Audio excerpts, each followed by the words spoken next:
we feeding out to the people of the world? Yeah, it looks like we are feeding out to the peoples. Looks like we're live here. All right, so listen, you guys, you're listening to the Who Moved My Freedom podcast. Yes, indeed you are. I want to remind everyone to go to hankstrange.com, sign up for our email list there, as well as look around. Lola's got Lola's deals. She's throwing up lots of cool deals on there. You guys can save some money, plus you could help, divert, I guess is a good word, a couple of shekels in our direction. So we appreciate that. If you go under the Strangerholics tab, you'll find all the different platforms that we're on. So I'm looking into that. And actually, if people remind me later, I started a new YouTube channel called Strangerholics, where I'm going to put all the videos that YouTube is demonetizing onto another YouTube channel, because why not? Might as well. Yeah. So, listen, let's get into the accolades. I don't know if the We Like Shooting guys know this, or Milsurp Mike, but, we've taken here to reading real life, well, might not actually be factual accolades about the show. So now I don't know if this is common knowledge. I might get in trouble here, but I'm just gonna go ahead and say this. Squirrels are our secret overlords. Are you guys aware of that? Do you guys know that squirrels secretly run the world? I heard the rumor, but I always thought that was nuts. Man, Aaron, I'm on it, man. You have not changed, dude. I'm so happy that you are still on point. Okay, so we transformed. We have special equipment here, and we transformed our polster team into squirrels, and we sent them into squirrel nests around the world, and in some cases other planets, with one mission to find out who the Squirrel Naughty, some call them the Illuminati. Yeah, you like that? Oh, that was good. Who they think is the #1 freedom-loving Second Amendment podcast on the face of the planet, and they found out it was the Who Moved My Freedom podcast. Yes, it was, and the We Like Shooting podcast was very, very close second. Just in case, I don't know, you guys. Ouch. You guys might be wondering, but I was actually. Yeah. Squirrels they have relatively low IQ. That's why they run the world. That's why they run the world. All right, so listen, that's out of the way here. Welcome back to the show, everyone. It's getting more and more difficult to come up with these. So you guys, if people out there are listening to this and you have the imagination to come up with those, write them in, send them to me on social media or whatever, and I'll read yours here and give you a shout out. It's going to be a really fun show. Let me kick in the opening here. You get buckled in. It's going to be fun. We Like Shooting is here. Plus, we've got Milsurp Mike on YouTube. Everyone get buckled in. Let's go for the opening right now. Welcome back to the Hank Strange Situation. All right, guys, make sure you smash that Lifestyles subscribe of a button, Lock smash the and thumbs ups, ring the bell so you can be notified every time we go live. And we are live, ding-a-ling-a-ling. So I gotta do my own. I'm not as awesome as you guys here. I gotta do my own. Hold on, maybe I actually have effects now. No, wrong one. I hit the wrong one. Okay, that's perfect. This is there you go. There's the bell. Ding. Oh, wait, did someone just tip us? Am I supposed to take off another shirt or something?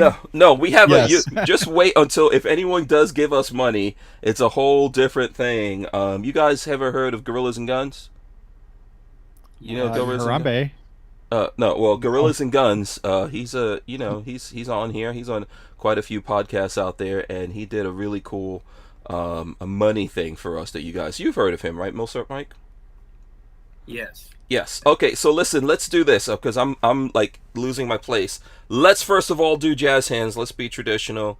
Come on, there you go. Everyone's got to do jazz hands all the time. Yeah, see, actually, Aaron was the first person actually doing like original jazz hands move. There you go.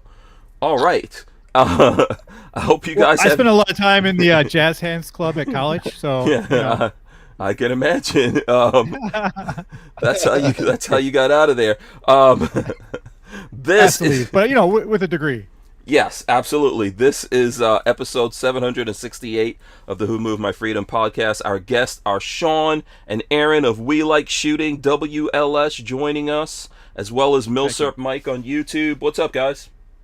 What up? Hello. What's going on? I'm just trying to figure out where the hell I am right now. Like jazz hands and Illuminati, and I don't even know what's happening right now. This is what we do here. Shawn. I mean, you know, Perfect. we are trying to compete with We Like Shooting over here. We're not as sophisticated and well-funded and organized, and we don't have as awesome a crew of 150 people like you guys do. I mean, well, one Lola equals 150 people, so I think we're even. Yeah, I don't know. You guys definitely don't have 150 people. No. Yeah, I was maybe 50, maybe 50. maybe 5. Yeah, who is? Oh, hold on. Don't even do it. Let's see here. Someone gave us some money. Money. There you go. That's what you Nice. get. I like it. Yeah, Armament. Keep that coming. I want to hear that noise a bunch of times tonight, guys. Absolutely. A bunch of times tonight. Yeah, Armament and Axis says money. That's what he says right there. Boom. So thanks to him. Yeah. Oh yeah, you're a little delayed. You haven't seen everything yet. Big shout out to Barnauls. Barnauls is the way you're supposed to pronounce it, by the way. Barnauls, makers of performance steel case ammunition. In these tough times of ammunition, Barnauls is supplying your steel case. Go ahead. What's up? I always thought it was Barnowl. I think it's Barnauls or some craziness like that. I watched a video. Yeah, we had a video once where we had like 16 different pronunciations for that same ammo. Yeah. Yeah. Have you guys ever had those guys on? No, but we used their ammo. Yeah, we used their ammo. Oh, okay. Oh, hold on. We Like Shooting gave us some money. Money. What? Money. There you go. Awesome. That deserves also an applause. Let's see. Can we get the applause? There you go. An extra on there. And We Like Shooting says Lola for president. There you go. There's Barnauls right there. There's the box. That's an empty box. But look at this. Look. Is that suppressor ammo? Yeah, subsonic. Nice. Steel case 9mm. This is probably worth. I'm gonna say this is worth like $1,000 right here, but I will. Oh, hey. Yeah, I will sell this box to someone for $500, like 50% off. Right next to me, I have a box of like 300 22s, and that was like $17. So I mean, we're like same rich, right? Is that what kind of 22 is that? Federal. Oh, federal. So it's not subsonic or anything. I was just I was out shooting some raccoons and possums. Oh, okay, cool. Let's see. Hold on. What is going on here? LV Louis Cypher says, thumbs down. I'm tired of my ears burning and bleeding. That's from LV Louis Cypher. But guess what? Get ready for your ears to bleed one more again, because the real NOC gave us some money. Money.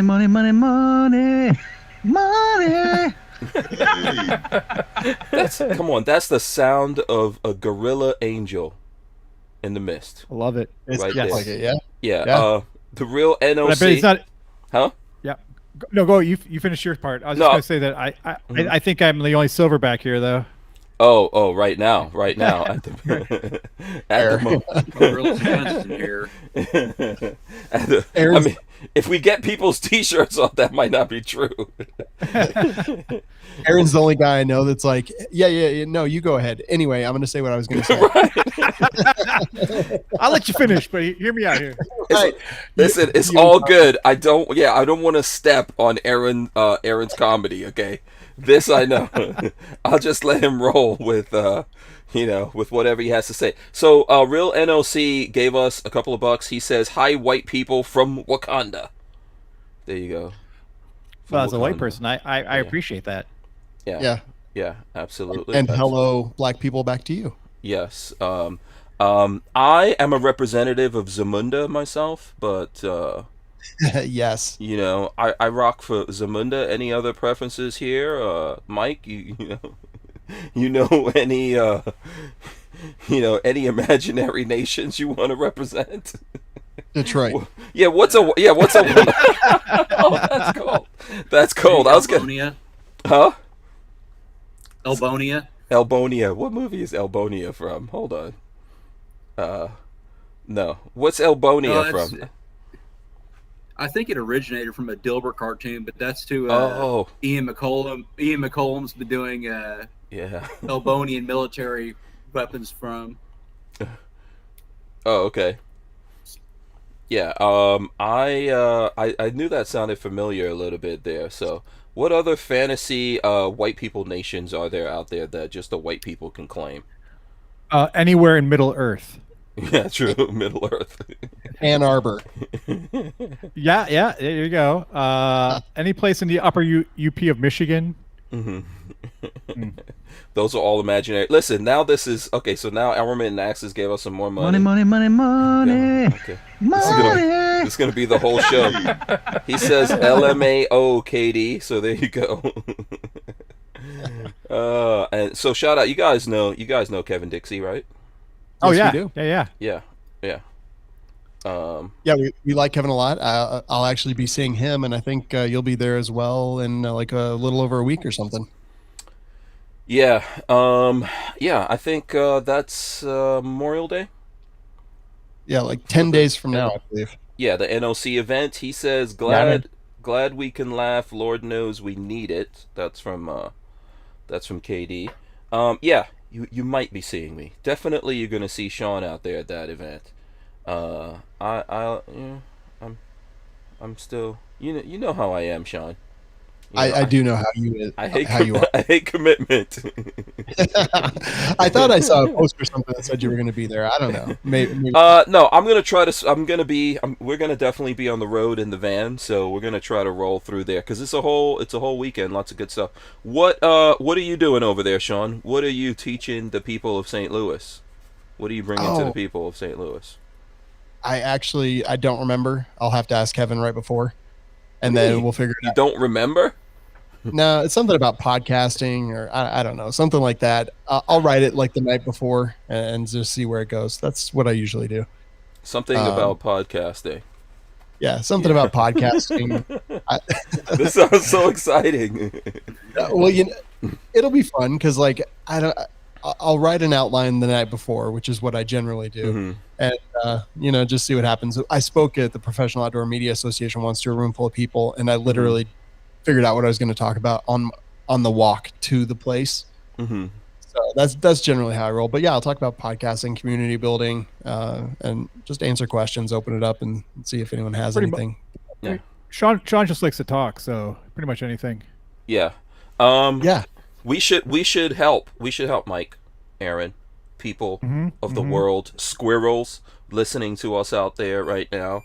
By the way, make sure you all smash the thumbs ups, including the Squirrels. Do Squirrels have thumbs? I don't know. We'll Wikipedia that here in a second. But we should help Shawn come up with the title and the subjects.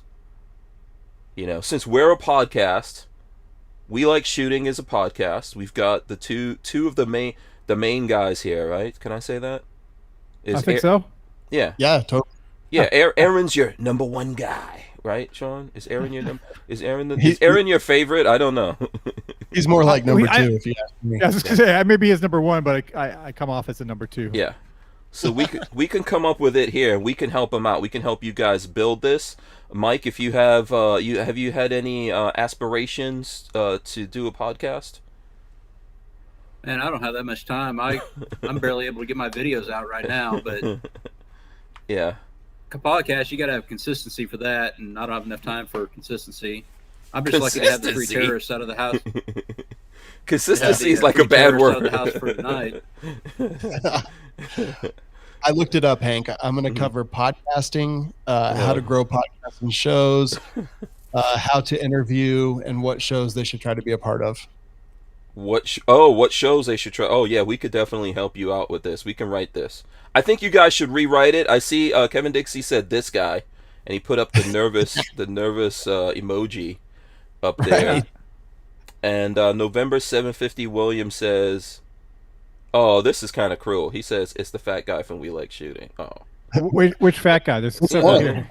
yeah. There's lots of fat guys on We Like Shooting, and only two of them. Like Yeah. if We Like Shooting was in an elevator, we would exceed the weight limit. I'm pretty sure. You guys have been in elevators before, and everyone's gotten off. I'm sure. Wait, You well, have no idea. Wink, what? wink. Yeah.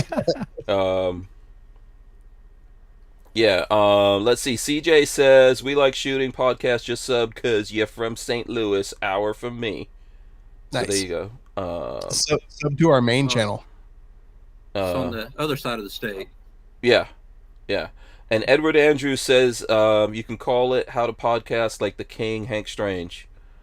Yeah, That's a great title. I was gonna say How to Become a Gajillionaire by doing a podcast. Yeah, Which I Shawn mean, like from every Election. night I just cry into a fistfuls of money because of this Yeah. podcasting thing. Yeah. I mean, I was like, I don't think I'm qualified to teach that class. what, you guys aren't getting the cajillions of money? You didn't. Come on, someone's got to be offering you guys Joe Rogan money at this. No, we're getting like Jim Rogaine money. Yeah. I'd love some Rogaine money. You need it. Yeah. So wait, none of this big podcasting gold mine has come to the Second Amendment podcast yet. Not yet. I don't think so. And really, the only people who get paid a lot of money for their podcast numbers lie. Mm-hmm. They lie. I think. Yeah, about okay. their podcast numbers. Yeah. That seems to be the ongoing trend that I see. Oh, how can you lie about it? All of this stuff, all of these numbers are actually out. How can people lie about stuff? I don't know. Someone needs to tell me. I need to know so I can start. I'll share it with you after the show. Yeah, I want to start. I'm not above fabricating stuff, obviously. It's just called Photoshop, Hank. It's simple. Yeah, when we have to But you go. can't be a rural libertarian without a podcast. Oh well. Yeah, there's a. You know what? There has to be somewhere in the future. There has to be a future for Second Amendment podcasts out there. Come on now. I have to believe, that some of that, like, what was Rogan supposed to get, like $100 million or something? Do you guys For think real? Yeah, It was yeah. some crazy amount. It was a few million or something. I don't. Maybe more. I don't How know. do you guys have a podcast? How do you? And first of all, We Like Shooting is like I don't know. There might be older pro Second Amendment podcasts out there. I don't know, but We Like Shooting is the oldest one I know. Yeah, I mean, we've been out Yeah. there for a bit. We've been doing stuff, and that's not like we're not rich or anything, but like when we want to buy new equipment, we don't struggle with the choice like we used to. When we started, I wasn't gray. That's all I gotta say. Which is Yeah, that's crazy. true. really, I'm gonna have to see. Yeah. I'm gonna have to roll back and see pictures. I'm Oh, gonna have to see dude, pictures. It's ridiculous. Yeah, I I think. kind of. I always remember Aaron being gray. Really? God, No, man. When we first started, he had like really dark hair. What's that? The disease that children get where they look really old, progeria or something. I think he had like late term progeria. Like he lived mostly in North America, Oh then he's boy. 50 Let's years take in the let's take a last 10, close look at Aaron right here. right? Yeah, he is more distinguished now. He is more distinguished. Yeah, there you go. hi, ladies. And How you doing? the background's definitely more awesome than I remember. I mean, look at this background. Oh yeah. Yeah, wow. It's Mm-hmm. all sophisticated now. Let's see. Shawn, look at Shawn's background. Come on now, look at that. When you have a plaque with your name in metal like that, and you're in some kind of is this like a sauna or something that you're in here? Yeah, it's just the studio. when when you could broadcast from your own sauna, that's how you know. Right, Yeah. you That's made how it. you know it's good. Yeah. Normally he just has a towel on. Yeah. Well, I'm not wearing Wait, pants. from the waist down. From the waist down. Yeah. Yeah. Shooting Gallery NE says there's a future for 2A podcasts. It's called the Firearms Radio Network. I'll have to check that out. Yeah, I think we're on that. Yeah, you ever hear of that? You ever hear of that, Mike? Never hear? No, I haven't. Oh, have you Sorry. ever heard of We Like Shooting? Have you've never met these guys? You've never looked at the show? You ever heard? Just pretend. Just I've heard, pretend. yeah, I've seen. Huh? No, I've heard of them and I've seen some. Yeah. Oh, okay. Good things. I want to find out right now. Good things or bad things? Don't worry, you can't hurt their feelings. Right, we don't have feelings. Oh, my YouTube viewing time is a lot less than it used to be. Okay, My but you shift could change. tell. You could listen right here, Mike. You could tell us this is a. Consider this the Switzerland of. Is it Switzerland? I don't know. I think so. The neutral ground. You can't get in trouble. Just tell me what you've heard about We Like Shooting right now. I invite everyone in the audience. Oh yeah. Let's do it. This. Yeah, let's talk about any rumors or anything that you've heard about We Like Shooting. Let's do it. Let's get into it right now. Come on, Mike. You could tell us. No one's gonna. I've heard of you. That's about as far as I can go. I haven't heard any rumors. Oh man, you gotta make. Unless you want me to make stuff up. Yeah. Yes. No. The made up stuff can't be worse than the reality. Yeah. Armament and Axis says, I've met 3 of the guys from We Like Shooting. Shawn and Jeremy are big boys. Aaron is more my height and had me LMAO from the start when I met him at NRAM 19. There you go. Oh, that's so sweet. That is sweet. Yeah. We had a good time. I remember him. Yeah, how the hell does someone meet Aaron and say something nice about him?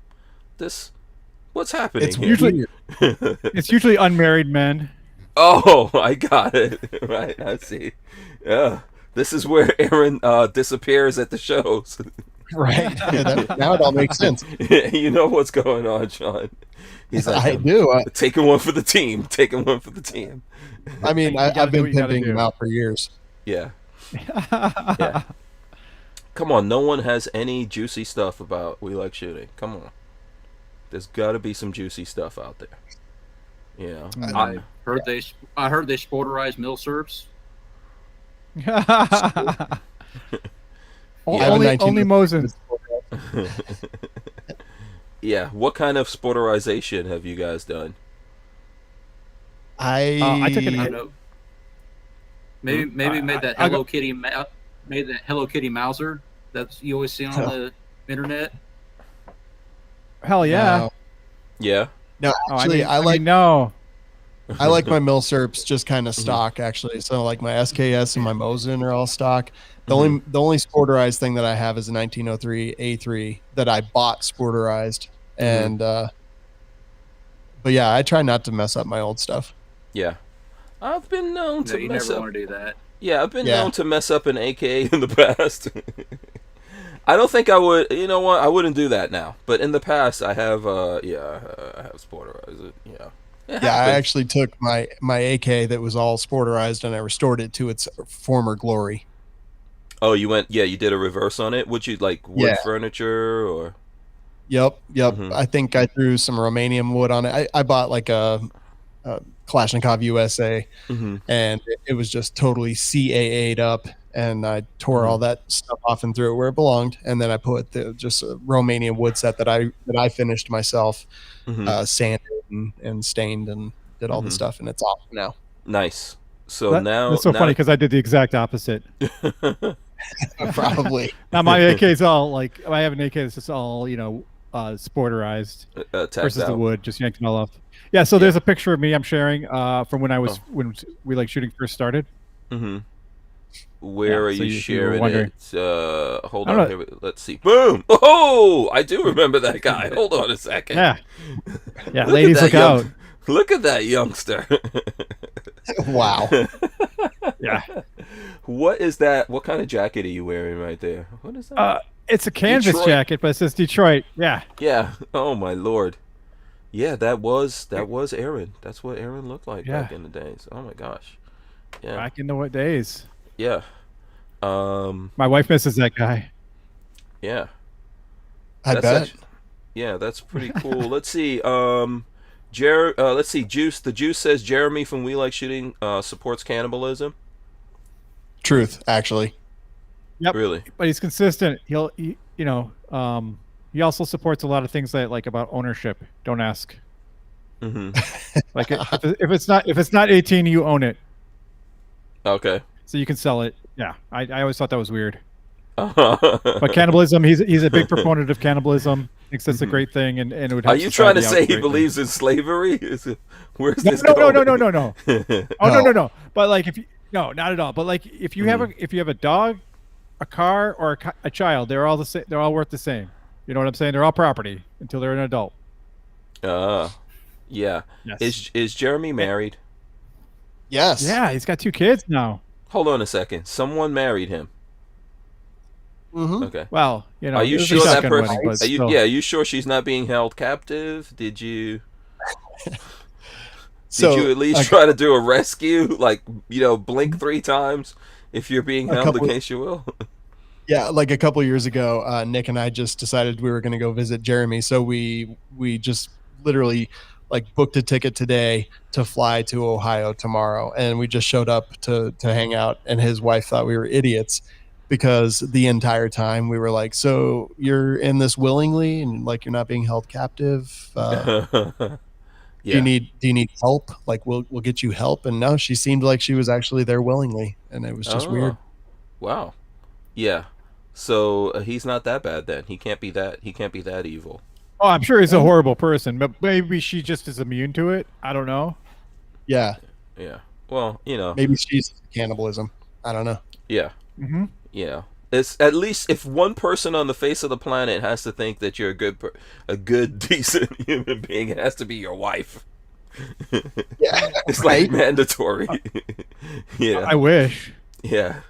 No, no, Jeremy's okay. Jeremy's all right. He's okay. He's just he's like one of those. He's like an old curmudgeon, except he's young. Yes. He's like a young Fudd. Yeah. That's what we always say. He's like an angry old man, but he's actually young. Exactly. Yeah. So, let's see here. Okay, we got more stuff. Who is this? Armin Axis says met him and Shawn at the Faxon booth. Met Johnny B and Skinny Medic there also. So there you go. At the Faxon booth. There you go. Yeah. Yeah. Lola said there's someone out there for everyone. I mean, the fact that Lola's typing that is true. Right. What are you trying to say? You know what I'm trying to say. There's someone out there. Oh, for me. Yep. Yeah. Lola is bamboozled. As long as you can find somebody, as long as you can find somebody who can put up with your crap, you're good. You can put up with theirs. Yeah. What makes you think Lola puts up with my crap? Because I've known you guys for a very long Still time. with you. Yeah, she's with me. That doesn't mean she puts up with it. Okay, that's fair actually. Yeah. Let's see. Listen, you guys need to smash the thumbs ups out there. So, we need. Yeah, I haven't heard that money in a bit too, so I want to hear that more often. Yeah, and Lola's reminding me. She's reminding me that you guys are doing some kind of crazy food challenge or something. So do you want to tell people about that before we get lost in the sauce? Yeah, as they say here? Yeah. So all right. So we had this the CEO of a company called Nutrient Survival on our show, and we were just kind of shooting the breeze and having fun and doing what we do. And I usually drink some whiskey during the show, so I got kind of tipsy. And at one point, he's like, "Yeah, you could live off of it." And I said, "I'll live off of it for 30 days." And Aaron was like, "Yeah, I'll do that too." And we laughed, just thinking nothing of it. And then woke up the next morning and got an email from him, and he's like, "Well, when did you guys want to get started on that?" And I was like, "But I was drunk and joking." And anyway, so now we're doing it. And today is day 15. We're exactly halfway through. Aaron, go ahead. What? Oh, I was just gonna say, yeah, this is our life now. Yeah, it really survival food every day, every meal. What my only disappointment was we started on a Monday and the following Tuesday was Cinco de Mayo. So I was just like, oh, come on. I know. Like the one holiday I actually participate in, that and Halloween. Those are the only 2 holidays I care about. And you got to understand, I'm a big fat guy. All right. So when someone says you're going to have a restricted diet, basically, of these meals from these cans for 30 days, and I was like, and then actually got the cans in the mail. I'm like, oh, okay. So this is really happening. Yeah. Yep. Yeah. So put your hand up if you've eaten survival food before. I'm gonna put my hands down. I haven't. Mike, eaten? He had. Oh. Nope. So me and Mike have not done it. I haven't packed open an MRE or anything. Yeah, me. Well, there's also neither. there's also there's different companies that make survival food out there as well. So I mean, maybe you've gone camping and had the camping food that like Wise or Mountain House, or there's a lot of different. So I've eaten a lot of that. I used to do a lot of camping, my wife and I, when we were younger. When we first got married, we would travel around and go camping. So I'm very familiar with the genre of survivalist food.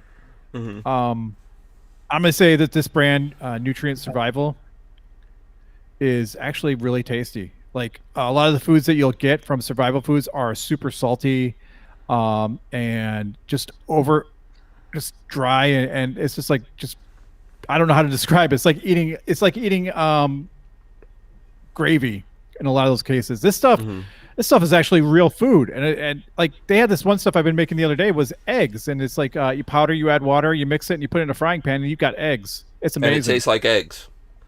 Yeah, it's like it's so like eggs. It's unreal. Yeah. And I've had tons of different survival food, and I've had tons of MREs. Like I've eaten a bunch of it, and most of it's not great. And I was a little bit worried about this stuff, and we are not sponsored by them. They are not paying us for this. So the guy just came. Oh, I was assuming that they were sponsoring you guys. The guy just came on the show. Yeah, no. This is like, I mean, the only thing that they're sponsoring is giving us the food. That's the only money that we are not money. That's it. And we didn't accept any money or anything. And we're not even contractually obligated to finish this adventure, but but we're going to, because you're 15 days in. Challenge. You're 15 days in. Yeah. Well, it's downhill. Their like claim to fame is that they're the most nutrient dense survival food, right? So it's not terrible for you. It's supposedly good for you. And a couple other things is it's all vegetarian. There's no meat in it at all, which this is the longest in my life, I think, that I haven't eaten meat. Also, no alcohol. So I haven't had a drink for 15 days. And so we're day 15 now. Wait. Why is the no alcohol thing? Well, just because I was like, I'm going to do this on hardcore mode. No salt, no pepper, no sugar, nothing. Oh, yeah, the idea is like, if you were in a survival situation, would you have access to that stuff? And hopefully you would, but let's say you don't. So this is where we're at. So we only drink water. That's our only liquid. I mean, they have they actually have this really good coffee that I drink every morning. It's like a vitamin coffee, which is fantastic. And they have a couple different juices.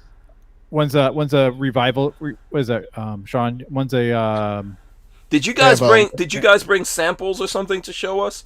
Could we see what this food looks like? What the? Yeah. Oh wait. All these cans are closed behind me. Oh, these cans are closed behind me. Yeah. Or what's the? Tell me the website. I'll go pull up the website. And Mike, if you've got questions about this, please jump in here and ask. What's the name of the company again? It's Nutrient Survival. Nutrient Survival. Okay, go ahead, Mike. Like part of your challenge, you said, you're trying to go at this hardcore, no meat, no alcohol, none of that. Not to offend Hank's squirrel overlords, but like, let's say, you go out and shoot a squirrel. Is that allowed in the challenge, or so I did ask that because something. So I have chickens, and I had a raccoon kill one of my chickens the other day. So I set up a trap and I got him and I shot him, and I was like, "Hey, can I eat a raccoon?" Because I shot it. So they're like, "No, only what we provided." What's that you're showing off, Shawn? Is that actual water? It's water. I know, it's so weird. Okay, Shawn. Yeah, that was Shawn. For the people listening on audio, Shawn was just showing off a cup of water, which is very rare. I don't know if that was gin, vodka, or.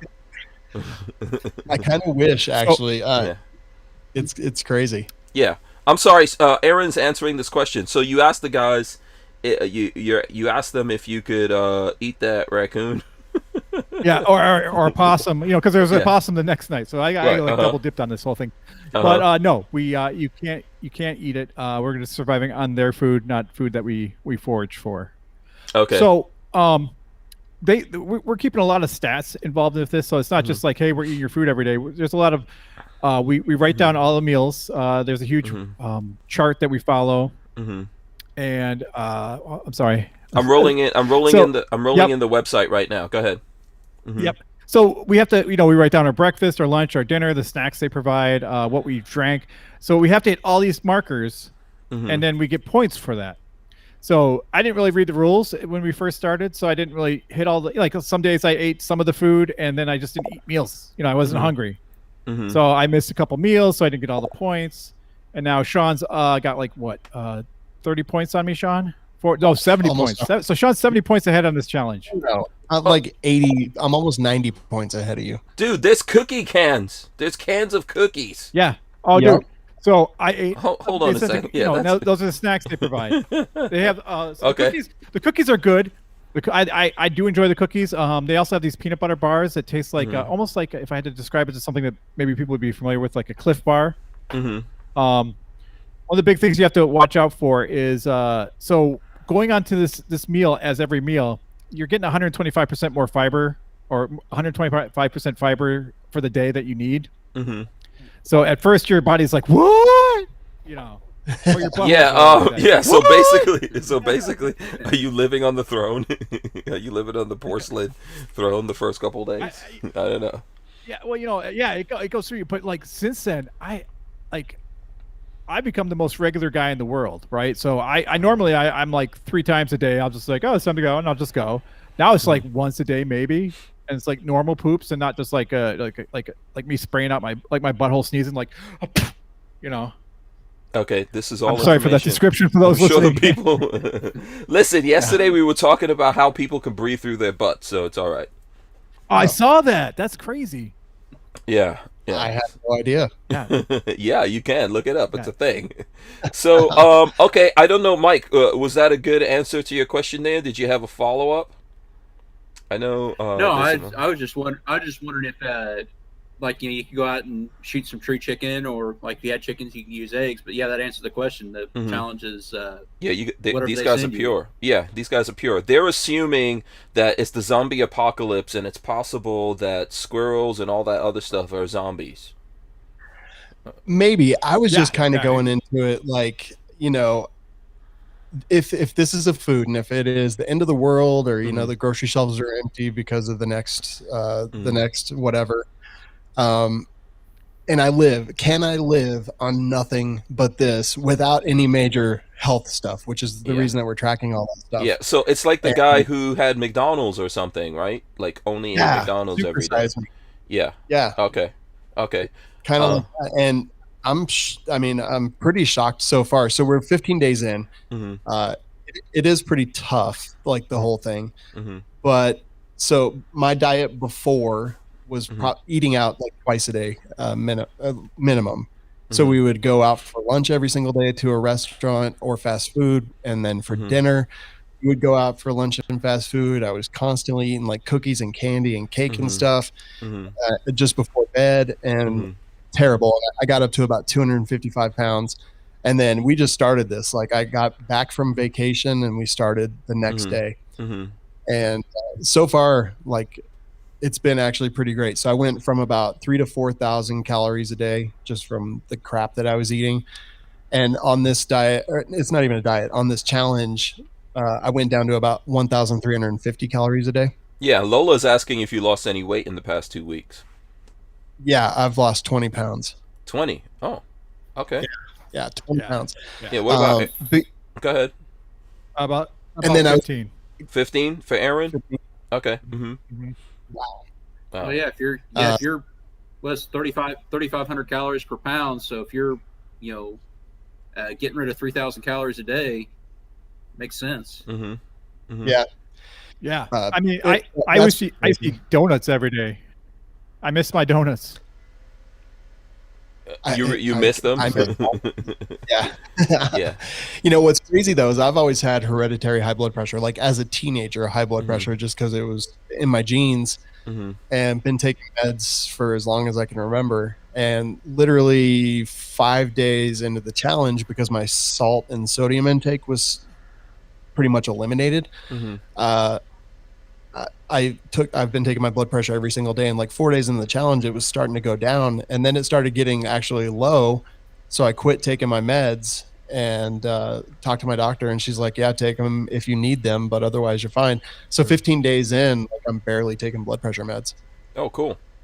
Yeah, my blood pressure is perfectly normal, like 118/70 today, something like that. Okay. Yeah, you're checking it every day. Every day. Yeah. So, do you guys feel healthy? That's the question from CB. Yeah. Yeah, and yeah. this is Actually, I really do. Go ahead.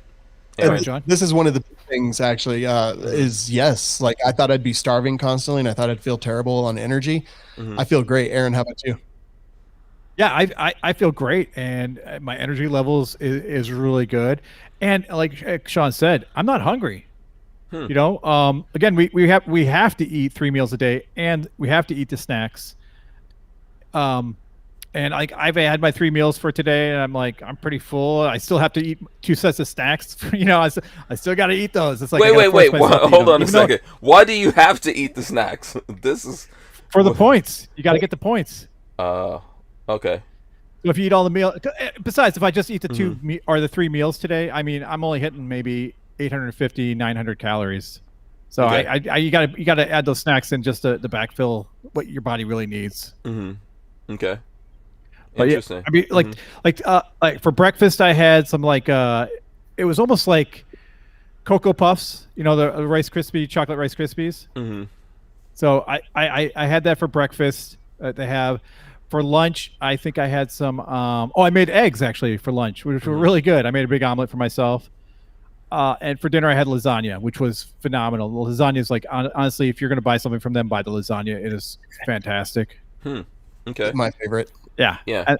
And I'll have some peanut butter bars and some chocolate chip cookies for later. And I had their coffee for breakfast with my breakfast, which is good. Their coffee's great. I love it every day. I mean, I'd be drinking it right now, but it's pretty late at night. Yeah. So a couple things. Richard Monder says very rare for Shawn to have water as a drink. Laugh out loud. You guys know Richard Monder, right? Do you know Richard Monder from England? The guy from England? Oh yeah. We've met. You're right. Yes. Yeah.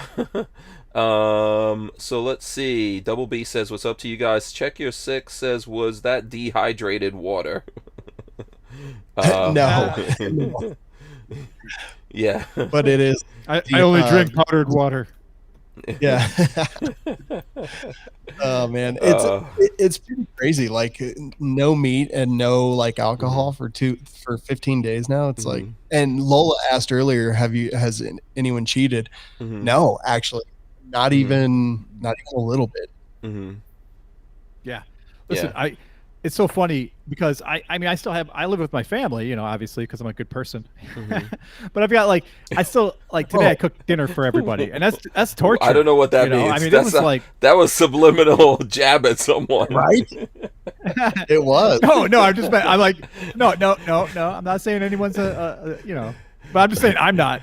But my point is, okay. It's hard because they're eating normal foods. They have not stopped eating what they would normally eat. It's just me in the house, and it's hard. The other day I was clearing the table. One of the kids left his plate, and he had some ranch on his plate, and I put it in the sink. And I looked at the ranch on my thumb, and I almost just licked it off. And as it was coming to my mouth, I'm like, oh God, I can't do that. That's cheating, right? So I mean, that's how strict we are. We can't even nope, can't even taste it, can't even touch it. We can smell it, but that's about the extent of it.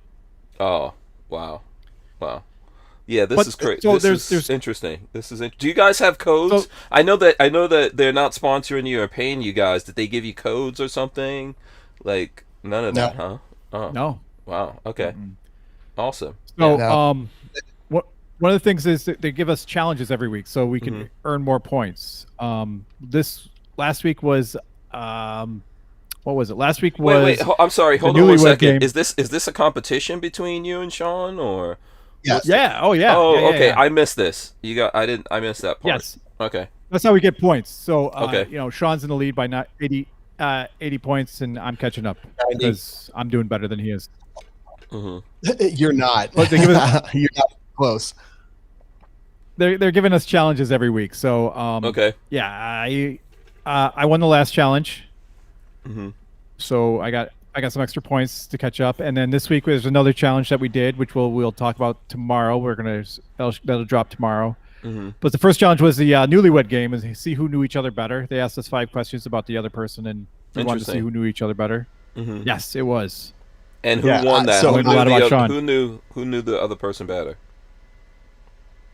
I knew Aaron better. I got 2 out of 5. Aaron got 0 out of 5, and then we had just like a random thing about when they started, and Aaron guessed half of it right. Okay. Yes. Huh. So that's how I got all my points, because I know nothing about Shawn. Yeah. Armory and Axis gave us some more money. Money. Yeah. He says, Mike, you got to jump in here and speak up. Yeah, don't be afraid, man. We won't bite. You can say anything you want. I don't think Mike is afraid. I think he's enjoying the circus. Right? Go ahead, Mike. Just listening. No, I'm just listening. You guys have your challenge going. I don't know much about survival food. Yeah. Well, this is your. Oh, this well, if you have any questions, Yeah. if you want to ask, so they have like you can see a bunch of the cans behind me. I have another like the same amount of cans upstairs, but in the kitchen, because basically it requires, a lot of them require hot water to prepare. So I keep it near the hot water. However, like the Cocoa Puffs, I'll just eat dry. They do have so a lot of their stuff has the word vitamin in front of it. Like they have vitamin milk, vitamin coffee. And all their stuff is heavily fortified with vitamins. So you're going to get almost everything you need for the entire day if you eat 3 meals. So you're going to get all the nutrients you need, all the dietary supplements you're going to need right there in those 3 meals a day. So you don't have to worry about that. Okay. Yeah. And like, I don't want this to sound like an advertisement for them, but so far I haven't had any like health issues whatsoever. My energy level hasn't been bad, except for maybe 1 or 2 days in the very beginning as my body like got used to it. But yeah, not feeling a ton of hunger. Like it's been pretty great. And being fat like we are, I think it might be a good jump start to maybe some healthier habits going forward. I think so. And the hardest part, I'll be honest, the hardest part was the first week. God. It was hard to wrap your head around the fact that you were not going to get other food. Right.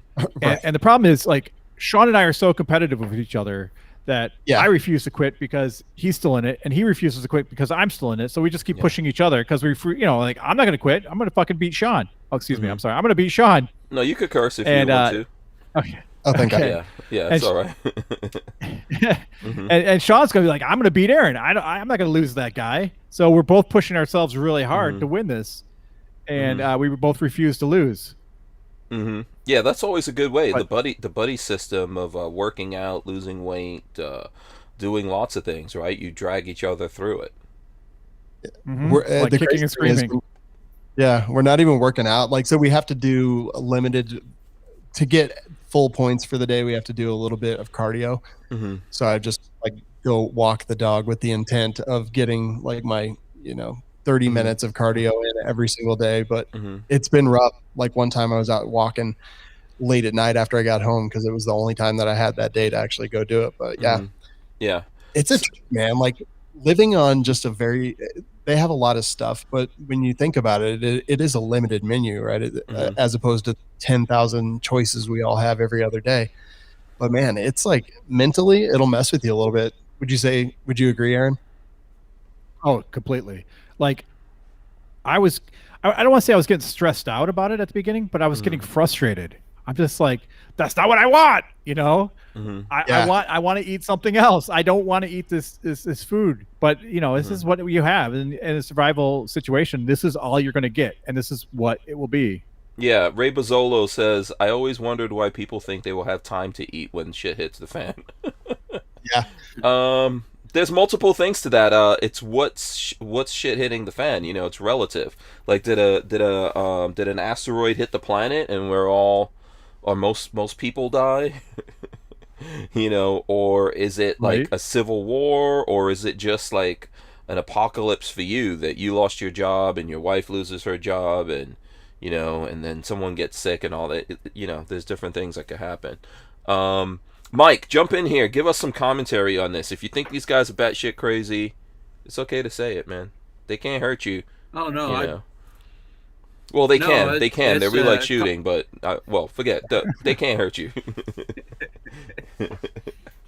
No, I mean they're in the survival food contest, and I mean a lot of times when you're in survival mode, you're not going to be doing extra stuff like running or lifting weights or whatever. You're going to be trying to do the least amount possible to stay alive. Well, I don't know if that came out right, but Oh, what I no, mean? for Because, sure.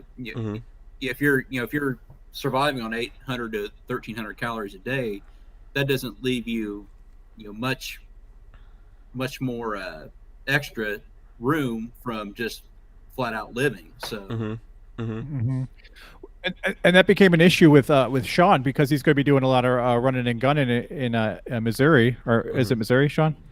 St. Yeah, Louis. yeah, So Missouri. St. Louis, yeah. So he's like, "What do I do?" And they're like, "Oh, just double your meal intake. Increase your, because you're going to be using those calories that you're burning. You increase more, and that's all you got to do. But if you're in a survival mode, for the most part, that's not something that would always be available." Yeah, but if Yeah. you're building a shelter or something like that, it's nice to be able to just to eat the same stuff that you have, and it's easy too. Like, I've been eating probably 95% of my meals for 15 days out of solo cups, just because that it's easy. Like, I pour the stuff in, pour hot water over it, cover it, and then come back in 5 minutes, and it's there. Okay. Oh, so Well, go ahead, Mike. Oh, I just seen a question there by Vanessa Kitty. When the MREs run out, what are you going to do? And one thing I think about, like, because when I go hunting, it's not really hunting. I'm sitting in a stand hoping a deer walks out in front of me, or calling it a turkey. But like, It's more like waiting. Yeah. Like, if shit hits the fan and becomes a survival situation, what a lot of people call hunting isn't actually hunting. And when the animals get scared and the animals get smart, you actually have to be good at it, and you get to the point where you can need to burn a lot of calories to get the calories. So Yeah. Listen, I think that's a good point, but I also think, why do we always assume these things are only for the end of the world? I mean, like, only you could open at take the them end of the world. camping. Huh? I mean, so they have like a 25-year shelf life. So as long as the end of the world is with good. But all right. So to answer Miss Kitty's question, one of the things I did the other day, I'm not going to go into a ton of detail, but there's a lot of food, wild food that grows out there. You can eat dandelion leaves as in a salad. There's mushrooms that you can eat out there. There's wild onions that grow around, wild asparagus. You just got to know what they are. And so if your MREs wear out, I live in the woods, so like I can find these things. I have turkey, deer running through my yard daily. Plus I own chickens. So it's all here. Yeah, and yes, she's right. You do burn calories when you do stuff, but you got, like they say, you got to make money. You got to have money to make money. So you got to go out there and do it, or you're just gonna die. Yeah. So the whole reason behind the name "Who Moved My Freedom," right, is based on the book called "Who Moved My Cheese." I don't know. I read that book. You've read the book. There you go. Aaron is I a read the scholar. book. Shawn, no. No, I haven't. Oh, okay. What about you, Mike? no, I haven't. Yeah, and basically, go ahead, You Aaron. and Hank, you and I, we know what's Yeah. up. We're readers. Yeah, we're the scholars. these- We're the Exactly. We're probably also the Yankees. Yeah, that's true too. According to these two guys will go, these Yankee knuckleheads. But so the whole thing behind that, I think, is that, like, Who Moved My Cheese is about a rat in a maze, and that rat always goes to the same place in the maze looking for the cheese, right? in the maze. But what happens in real life, that position of that cheese changes. So the question is, do you change when it changes? And I think when we're talking about stuff like this, like survival, this is a flexible, fluid, constantly changing kind of thing. And I think it starts from, okay, something, let's say, for example, something just happened, whatever it is you can imagine. And at least in the beginning, you have to stay in place where you are, right? Or maybe you have to get on the road and start moving, and you don't have a lot of time to think about food other than this stuff. But obviously you're going to go through that, but it gives you kind of a buffer to transition into the other things that you need to do. Yeah. Yeah, and also in that book, what was really important is there was another mouse, and when the cheese got moved, one mouse went looking for new cheese, while the other mouse just stayed and waited for the cheese to arrive or come back, and that mouse dies because the food never comes back. Yeah, exactly. And I think that's kind of like how life is, and I think to me it's a good option. You don't have to necessarily go to MREs or stuff like this, but I always tell people at least have like canned stuff. And if for some reason you just had a big bill and you don't really have money and stuff like that, start eating the stuff in the cans. That's what you do. It's not sitting there waiting for the apocalypse. You can have tiny apocalypse. I wasn't sure. Go through that. Go ahead. I wasn't sure if you said hand stuff or canned stuff. I was like, oh yeah, you can do hand stuff all the time, over the pants. As long as no one can see it, you're good. A few years ago. Go ahead, Shawn. We did a survival challenge where we were allowed to bring like 10 pounds of gear and no food, and we hiked like 12 miles into the backcountry. It was a tough hike too, man. Remember, I'm back. It was pretty crazy, and we just had to figure out a way to survive for a few days, and it consisted of like we tried to catch fish, like we built hooks and stuff like that. We could not find any big enough fish because it was just a really shallow stream, but there was a bunch of minnows, so we were able to get them in a can. We boiled them, drank the fish broth that was left over, did some pine needle tea, grasses, things like that, and that's how we lived for a few days. And just figuring out, like thinking outside of the box, where we just go to the grocery store and buy the things that we want. Figuring out, like Aaron, what he was talking about, all the wild stuff that he did, I thought it was like extremely clever. And a lot of people don't think about that. So having those skills is important if there's nothing else. Yeah. What's your buffer time to look at YouTube when the apocalypse is going on and figure out how to hunt? 0. So yeah. So I have a couple apps on my phone which help out. I have a plant identifier on my phone, so I can just zap something and be like, oh, is that edible? Oh no, that's poisonous, so I will not eat that.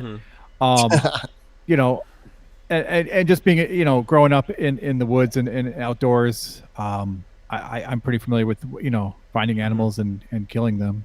So, I will always be able to eat. And if I can't eat animals, I'll just eat long pig. I think we know who that is. What? There's something flying around in here. Mike, you can answer this, and then I know you said you do hunting stuff. Vanessa Kitty says, do any of you can foods? And we'll start with Mike. We last year, because my wife and I finally got a place that was big enough where we could have a decent sized garden, and we're actually in the process of buying some land right now. So we're kind of working our way up to producing more of our own food. I don't know if she's going to get into canning this year or not. I mean, we still have we still have 3 little terrorists, that between the ages of 2 and 8. Oh, okay. So, sometimes it's harder to start new stuff. And my wife's grandmother also kind of found out the hard way that a pressure cooker could be a very dangerous weapon too. So, was she at the marathon? Oh boy! No. No ball bearings. No ball bearings involved there. But we're getting more. We're growing more and more each year. I mean, we're starting out some chickens this year. So, I mean, our house in town, we got an acre, and like I said, we're getting ready to buy some land here. So, the land's only going to most of it's only good for hunting purposes. But if we had to, we could plant 5 or 6 acres, to feed ourselves on it pretty much. Mm-hmm. Mm-hmm. But I think canning is probably a next step that she's gonna probably try. Yeah. Appalachian Gunrunner says, my people have grown and canned their own food for generations, and we still do here in the Appalachia. The hills are also full of wild edibles and medicine if you know your plants. Also plenty of water. Yeah, water is the key. Yeah. I mean, you can survive on water a lot longer than you can survive on food. Water's key. I have a well. I in the country we have well water. So one thing I want to do is actually get a You're in the country of Detroit. You're in the country. No, actually, I live in You Livingston moved. County, which is yes, yeah. So I live in Livingston County. I got 5 acres in the woods. It's beautiful. Nice. Yeah. So we got chickens, but thanks. But there's we do canning here. Well, we've tried canning, and it's just not. It's a lot. Canning's a lot of work, for what we tried tomatoes. We grew a crap ton of tomatoes, and we tried canning them, and we made about 8 jars of tomato sauce from it, and that was about it. And that was a lot of tomatoes, I tell you. But right now we have jars and jars and jars and jars full of beans and other kinds of legumes and stuff, just because you can always just soak them in water and then you got a meal, and it doesn't take much of a bean. Beans are a perfect vegetable. It's got the protein, it's got fiber, it's got everything you need to survive. So beans are key, and you can buy sacks of those for cheap. You don't even like beans. I hate beans. Okay, I hate beans. I hate fish. And those are 2 huge survival foods. You like a lot of stuff if you're hungry. Exactly. Dude, you'd be like, my asshole is food. I'll be like eating that. You know what I'm saying? It's like, I don't care. I'm a man who needs to eat. What was that face, Shawn? What'd you just say? Lots of things. Yeah, he said a lot. Something weird was said in there. I don't know. You have to rewind for that. Something about his asshole eats lots of food. That's what it sounded like to me. Potentially. Well, I could breathe through it too. Yeah, right. If I heard what I heard, I don't know. Razor JB says roadkill is great. Who's had roadkill before? I've never had that. You know what? By the time you get to it, it's usually rotten. Our friend Jeremy would say you can always, if you cook something hot enough, whatever is wrong with it will be cooked off. But I'm telling you, man, the only kind of aged beef I eat is Brazilian beef. Otherwise, no thanks. We grew up on a ranch, and we had a calf get hit once, and we ate that, and it was honestly like the worst meat that I've ever tasted. I still remember to this day. It was like 40 years ago. Wow. Yeah, I've never had roadkill. You, Mike? No, I haven't. Now, when I went up to northwest Nebraska here about a month ago to unsuccessfully trying to get some Merriam turkeys, some of the people I was staying with, they actually do know how to hunt, and actually had mountain lion. I guess they just started mountain lion season there, and one of them shot a mountain lion. I guess you have to. Oh my God! It's kind of like eating the mountain lion. I guess if you like, if it's it's kind of like bear. You got to freeze it for 30 days, 90 days, or cook the hell out of it, because I don't know if it's like a trichinosis problem or something like that. But I mean, he froze it for a long time and ended up making green chili out of it. So that was pretty good. So, but had some interesting things. If it's a whole special process like that, no, thank you. Well, I wonder if mountain lion tastes like cat. Like if I cook up my cats, will they taste like mountain lion? They're probably not as tough as a mountain lion. I'll tell you that right now. Yeah. Yeah, a mountain lion is a beast. I should try it. Side by side samples. Yeah. Sure. Listen, Mike, you are the one guy with an accent here, man. You're supposed to know how to hunt, eat roadkill, all of this stuff. What is happening here? You've got the accent, but you, yeah, you've got, you got a little bit of an accent. I'm not trying to, So, hey, do we have an accent to you? To me, no. No, I meant for Mike, yes, Mike. You're right. I didn't think of that. Yeah, do we sound like we have an accent? Mike.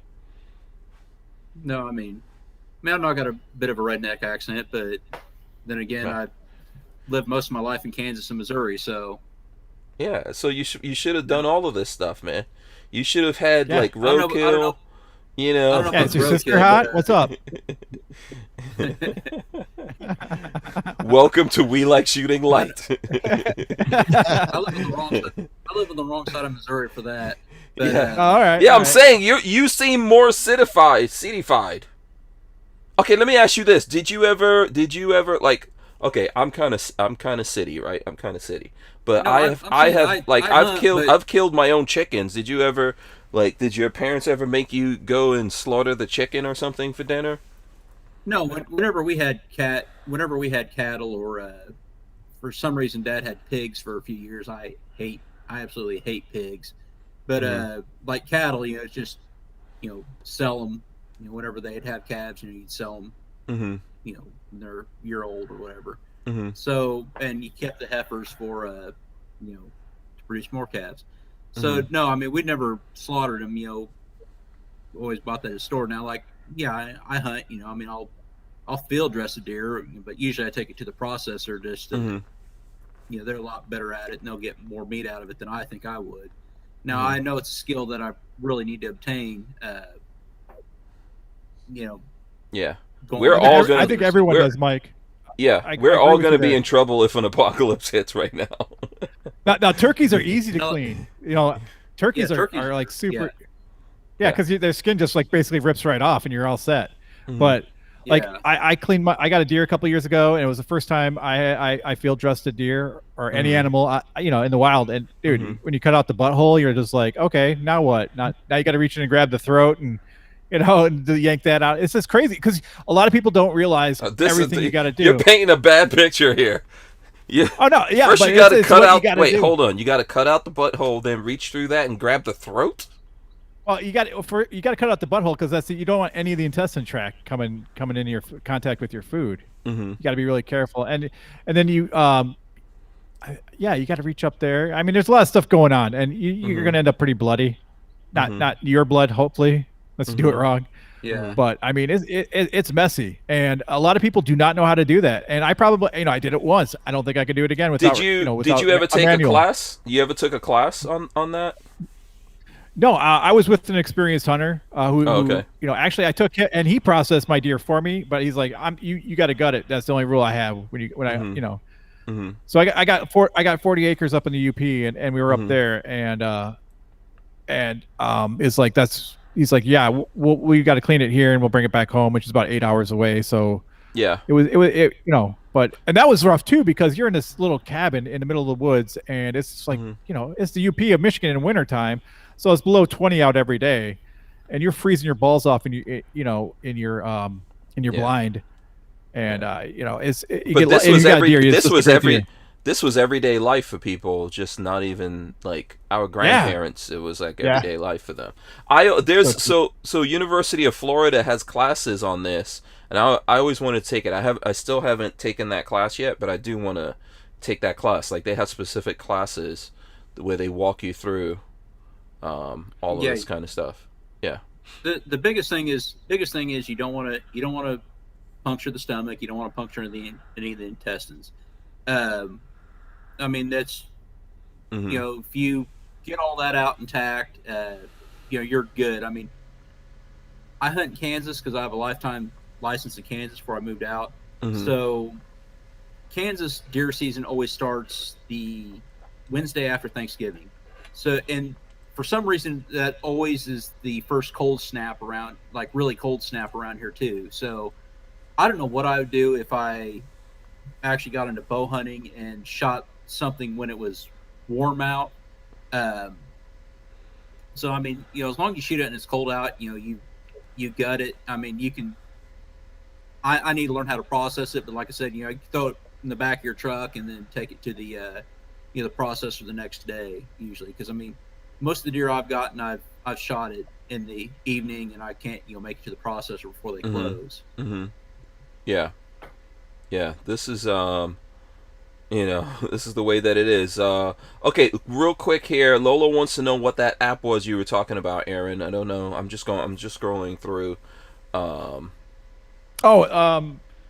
That app for the plants. Yeah. I'll have to email you because my kid has my phone because I told him he had to leave the room. Oh. um, yeah. So, yeah, I think it's we all have a lot of things to learn if we really dropped into an apocalypse. But just to get back for a second to talking about the food stuff here, I think that people are asking, how are you guys going to transition off of this food in the next 15 days? God, I saw that question. I was like, that's a really good question. I guess like I'm just gonna have a huge steak. Casey's Pizza. Shawn, you can't go. No, man, you cannot have a huge steak and then go back to vodka or you got to stay. You're not gonna try to stay on this. I mean, you're saying you're feeling better. You're not gonna try to stay on some kind of diet or controlled meal. Yeah, absolutely, 100%. I was talking just last night actually about how the biggest thing with this is the mental, and realizing how you think like such a fat person all the time, and how much like emotion you invest in food and the choices that you make with food, and like kind of conquering that has been pretty huge. So yeah, I'm going to go back to like eating stuff. I'm not going to eat it fast food ever again, hopefully. But I'm gonna like probably do a little bit of a paleo thing, which I've done before and had great success with and felt really good on. So I'll probably transition to that. But I definitely have some things that I'm really missing more than anything else. But I'm gonna have a big steak when we're done, and definitely be very cognizant. I mean, there's nothing wrong with a steak, so I don't want to make anyone think that's actually a pretty good part of your diet. To me as well.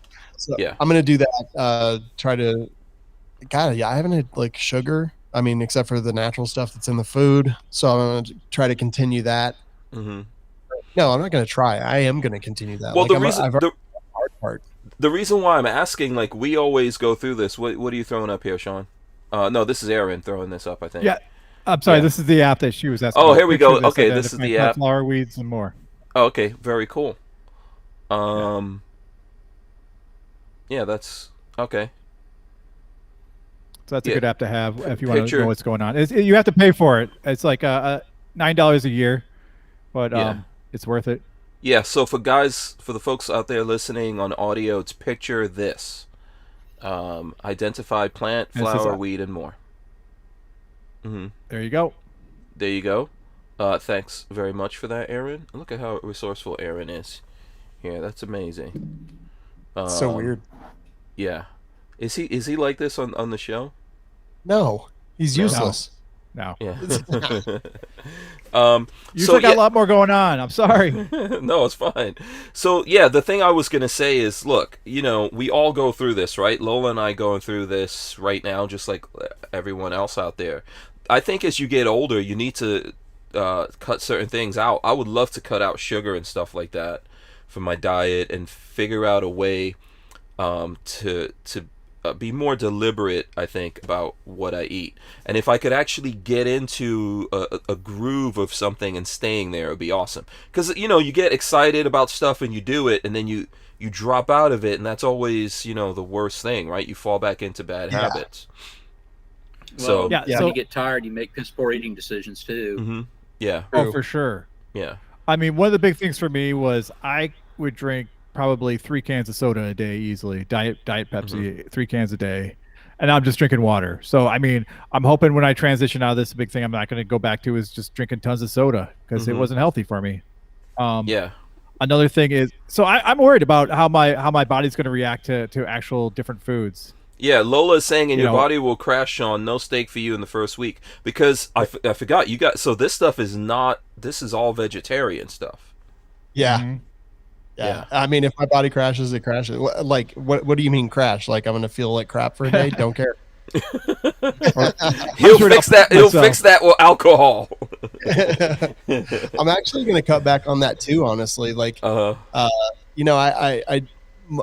don't ever drink alone or anything. I drink socially, and I have a really social life. But I have not missed alcohol at all. It's so weird. I thought that I would be missing alcohol. I thought I'd be missing fast food. Yeah. I don't miss any of that stuff. The only stuff I miss is like home cooked food. That's the only stuff that I'm just like, I feel a pang, like, you know, in the core of me when I think about it. Like McDonald's, I don't care at all. It hasn't I haven't even thought about it once. And not even when my girlfriend got McDonald's the other day, I was just like, meh, it kind of smelled kind of nasty actually. So I foresee myself actually eating their breakfast foods, continuing on that. Maybe some of their lunch items, and then just have a normal dinner, you know. But or a home cooked dinner rather, not a normal. This is normal food, just happens to come from a can, and you had to have water. Okay. Yeah. Okay. Here's the question for this stuff you guys are eating. You're getting it for free now. How much would it actually cost if you were to buy it? Good question. Yeah, I mean, it's on all the survival food is pretty pricey, and this is like no different. It really is, but it'll be worth it, and I won't be eating it every single day. So like, I'm gonna get some of the shakes and, like Aaron said, some of the breakfast stuff. Yeah, I really like. I mean, they I have thought about two buying breakfast some of those items that are really buckets. good. Yeah, Sorry, they- go. About What was the buying mic? some of those buckets, but they're like $149 or something like Yeah. that. You know, something ridiculous. Yeah, and it's like 72 hours worth of food, kind of thing. Yeah. Yeah. Yeah. So each one of these cans is like 10 servings behind I mean, me. you could always, you know, you don't necessarily have to get all the food in order to do it. You could figure out ways around eating what kind of like what was in the survival food, but in, you know, everyday food and what you do. Lola says, I think this is a good question she has here. She says, food is social at times. How do you eat when you're in an event or out to dinner? Oh my gosh, it's such a good question because I really struggled with this one already. So Mother's Day, the kids, we were all having a get together and having a barbecue and everything. So I went over there. They had like hamburgers and hot dogs and chips and dips and snacks and all kinds of stuff and liquor all day long, and everyone was just having fun. And I was around it. I never ate anything. I just ate, you know, my 1 cup of dehydrated food at the appropriate time, and it was really hard. And then that same day, Angel's family was going out to dinner, and I was like, I was like, I don't think I can go. First of all, sit there and sip on water while everyone's eating. Like I genuinely, I had a really tough time today. I honestly, I don't think I can do it. Like, or I mean, I could do it, but I was like, I don't want to do it. Like today was hard enough, and like I'm kind of done right now. But that's so true. And now I have 2 trips coming up during this challenge. So I'm going to be on the road for almost 2 weeks, eating nothing but this food while everyone's going out and having steak and having cocktails and everything like that. I'm not going to do it. And it's going to be very difficult, but she's totally right. It's like so social. Yeah, you And feel socially awkward, like you're saying "fuck you" to everybody else at the table. Yeah, I mean, totally. yeah, like we've done things together in different groups, and I always feel guilty because I don't eat shrimp, I don't eat pork, I don't eat this thing. It always becomes a big thing, and I'm always like, oh shit, you know, this is. I feel like, you know, if people have to go now and get a special thing for me, I'd rather just starve, you know. So I think someone was asking what the food is. Here's this comment from M Ma here, and then we can switch over. We'll let Mike figure out what we want to talk about because we talked a lot about this, or we'll just go totally random. M Ma says, I don't drink, don't eat sweets, I don't eat fast food, only fast food I drink water and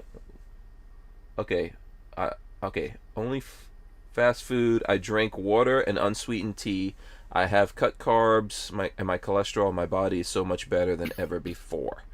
So, it's I mean, honestly, when I eat fast food, I feel like shit. I feel my body feels crappy. I'm tired. I you know, it's like my body's saying this isn't healthy. But my mouth is initially saying, you feel "But it's so good." initially you feel all of that, and then you're like, what? I mean, it's almost like it hits your system and it's nothing. Yeah, I felt honestly after every meal, I was feeling terrible when I was eating fast food and going to restaurants every single day, twice a day. And like, I have not felt like that at all. In fact, I was like, man, I wonder if I'm like, something's going on. I mean, maybe I need to make a doctor's appointment, but now I'm not feeling that at all. Right? It's good. Yeah. Yeah. So you guys, I hope you guys will figure out a way to stay healthy with this, and we obviously all need to be healthy. as we're getting older here. Let me encourage everyone to smash the thumbs ups, and let's talk about some gun stuff. So, Milsurp Mike, you were saying, I think before we started, that you haven't had a chance to get a lot of videos going here. What's going on? Is it because of the coronavirus, the ammo apocalypse? I probably made the most gun history videos I ever made on my channel in the last year. Okay. It's just lately that it's just a combination of things. Lately, I was turkey hunting for one thing. Another thing is, we're in the process of buying this land, and I've gotten a little more anal, I guess, when it comes to making these videos. I used to just make a video on something random, but I'm kind of like started making series now. Like last year, I did a Russian and Soviet rifle series. The year before, I did a French rifle series. I did a British rifle series. I'm going to be starting a Swedish rifle series. Just the C96. I have a Husqvarna carbine and a Lungman semi-auto. Then I'm also going to do a history on try to do a history on Gaston Glock, but I've been kind of having a hard time finding resources about the man himself. I mean, I can. There's a reason for that. The only book out there was written by this anti-gunner, and I feel bad about using it as a source, but it's the only thing that's actually halfway researched about the man himself. Yeah, I think there's I think those guys did a documentary also, right? That's there's a documentary because there's an anti-gun documentary that mentions Glock, and they have a lot of info in it. I don't know. It's by a dude named. I mean, I hate to even bring his name up here. It's by a dude named, ironically, Barrett. But I think this is the same guy. But it's the only. I bought a couple Glock books. I mean, I get the history of how the pistol came to be made, but I want a little bit on the man himself as kind of a preface to that, because what got me doing this is I bought one of those Lipsies when Lipsies got together with Glock and made the P80, the P80 replica, the original Glock for the Austrian Army. So I kind of wanted to do a history on Gaston Glock and,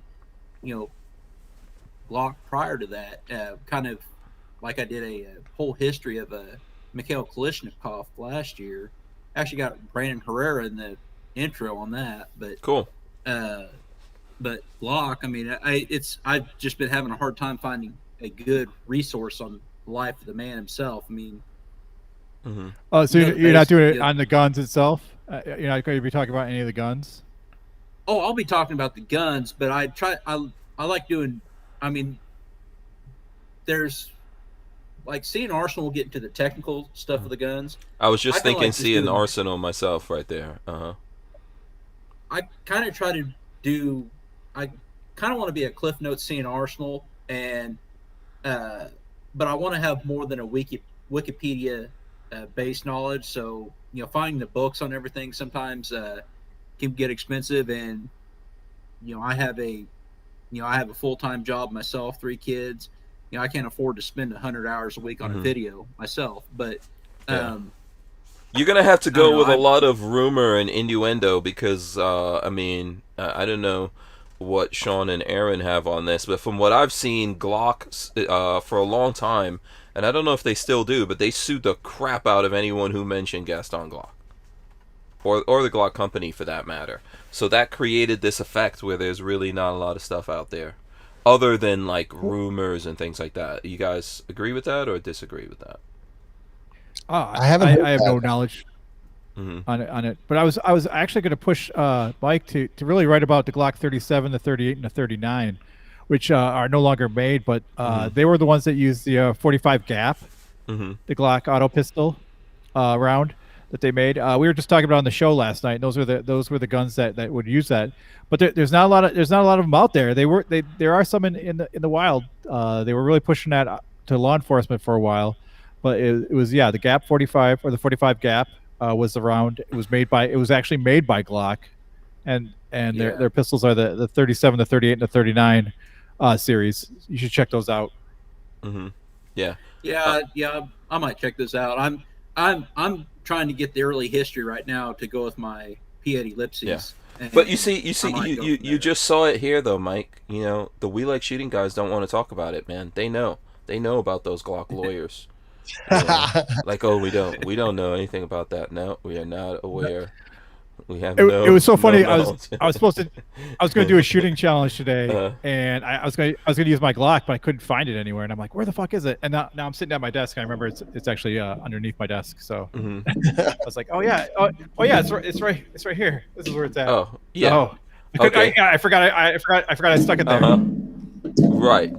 Yeah. And then there's all this noise going on behind that. If we get kicked, if we get kicked, Aaron, I am kicking you in the ass. Next time I see you. I did not chamber it. I did not charge it. I did not. I didn't even touch it. I swear. It is what it is, Aaron. But I will. Just line up that booty for a nice booty. I'll buy you a ticket. I'll buy you a ticket.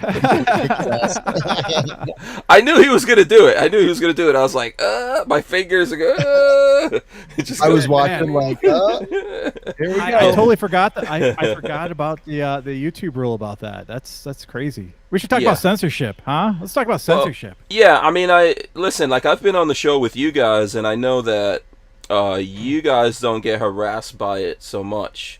And I know I did. I don't know if that's still an ongoing thing or not.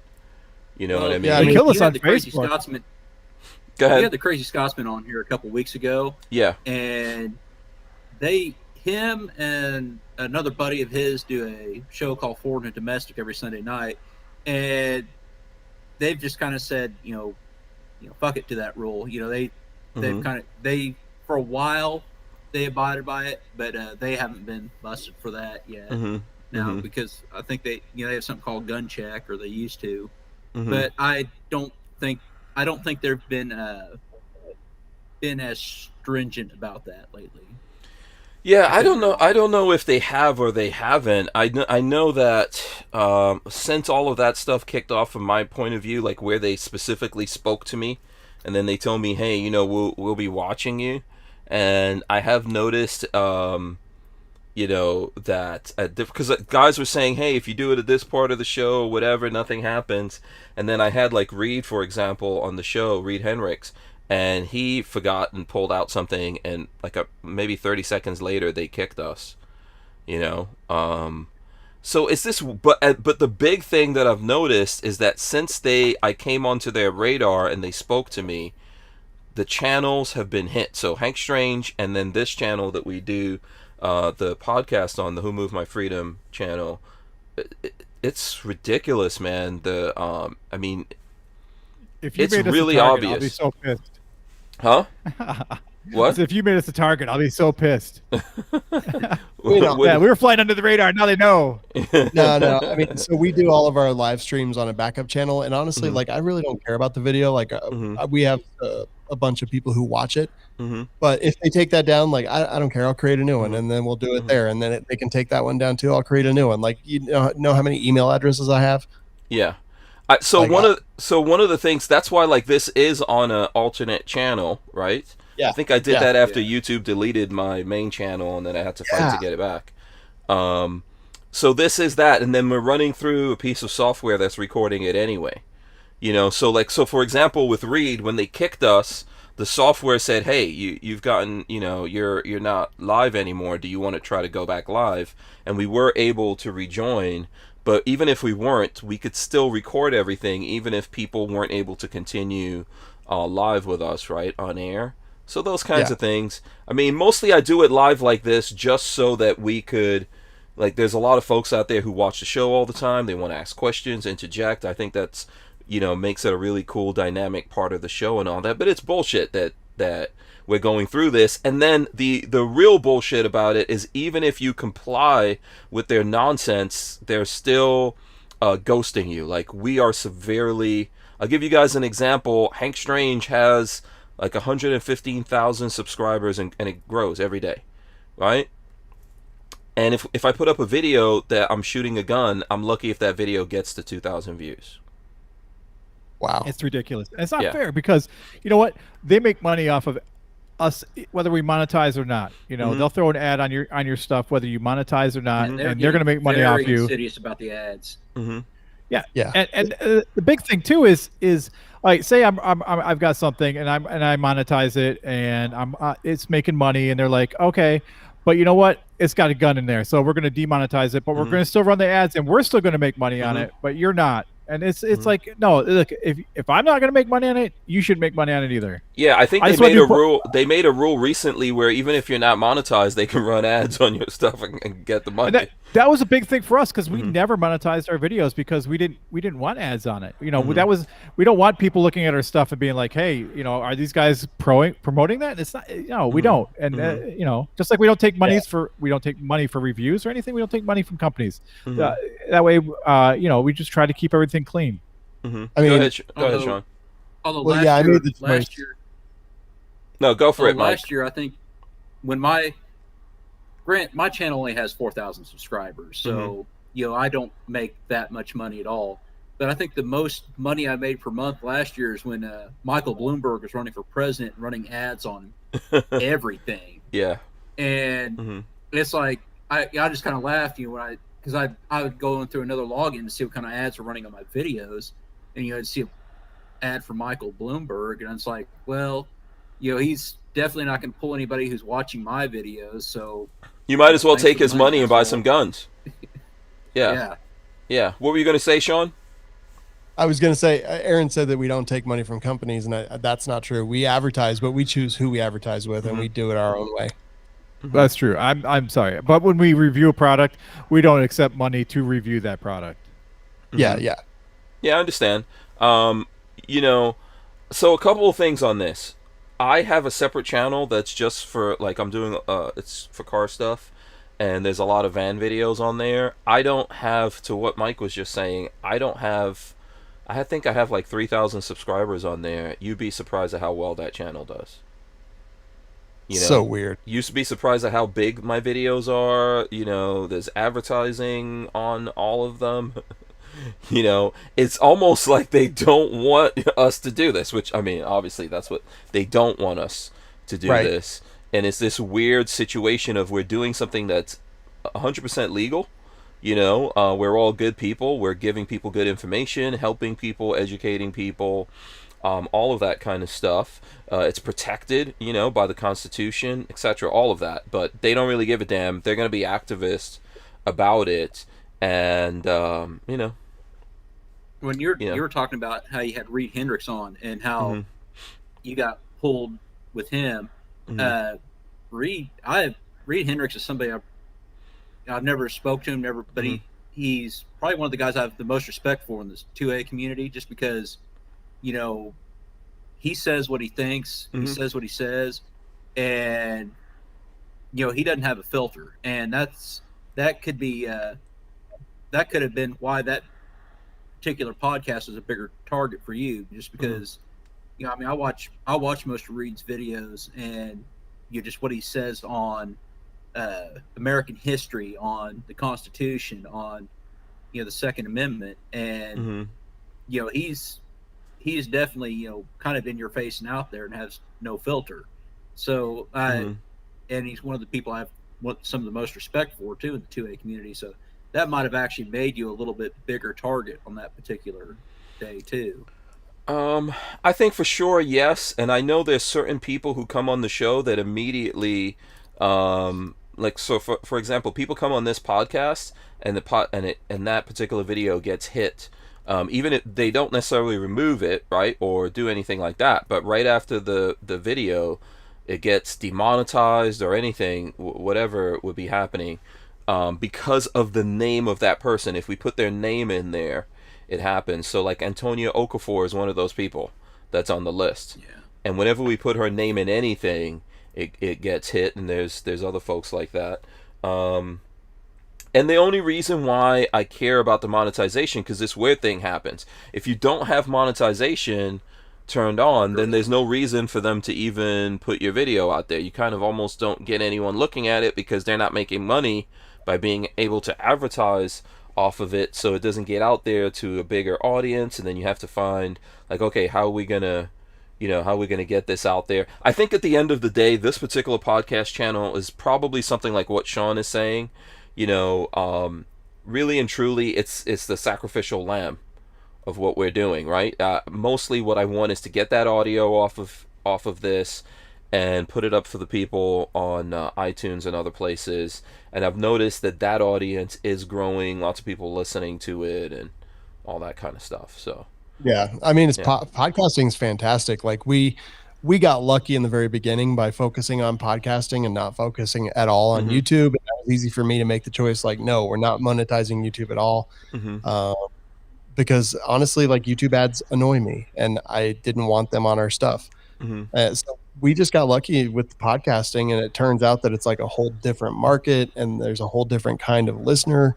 And I love it. Like podcasting is great. Plus nobody has control of us. Like Amazon kicked us off. We hosted like one version of our podcast on Amazon and they kicked us off. They just deleted our account, just gone. Yeah. I remember you were on after that, I think, right? Yeah, no explanation whatsoever. But like, I had a new plan in place in hours, and nobody controls podcasts. That's why it's so wonderful. I mean, not yet. I'm sure they're trying to figure out a way to do that. I don't know if it's so easy to do. Yeah, I don't know. Spotify threw money at Rogan, and then started censoring the hell out of him. Yep. Yeah. So I gotta think say no to them. Yeah. I think there's something weird happening. Like the other day, there was a podcast that no matter how many times I try to put that podcast up, it didn't go to iTunes. This happened last week, and then I checked even today. It did not go on iTunes, but it went everywhere else. And I sent it several. Like there's things you could do. I don't want to get into the minutia of posting a podcast, but I try to resend it, and it still never went. And I'm thinking, iTunes might have said nope. This is not getting published or something. Have you guys seen that, Shawn? No, I haven't. Okay. Yeah, I'm wondering what happened with that. It doesn't seem like it's any particular, like, I looked at it like, is there something in here? What was it? That it just weird. is not gone up. Yeah. I even like republished it and everything, and it still didn't go. That is odd. So yeah, we haven't had that happen. But I mean, yeah, like iTunes could totally delist podcasts, but that doesn't really matter. Like it's built on podcasting is built on RSS feeds, which is open, and they take your domain down, just change your RSS feed. Like it's fantastic. Yeah. What do you guys see as the future of this? I'll start with Shawn here, but then I'll go out to Aaron, Mike, or even you guys, the folks out there in the audience. What do you think we're all going to do in our world, right? In the gun community, gun world, Second Amendment, I don't know, whatever bucket we're in. What do you think is the future of what we're doing and how? Because I think it is important for people to do this consistently. They have to at least be able to pay the bills to do it. Like I'm facing a thing where this thing over here is doing very well, and then this other thing that I work really hard for and put most of my time and energy into is not.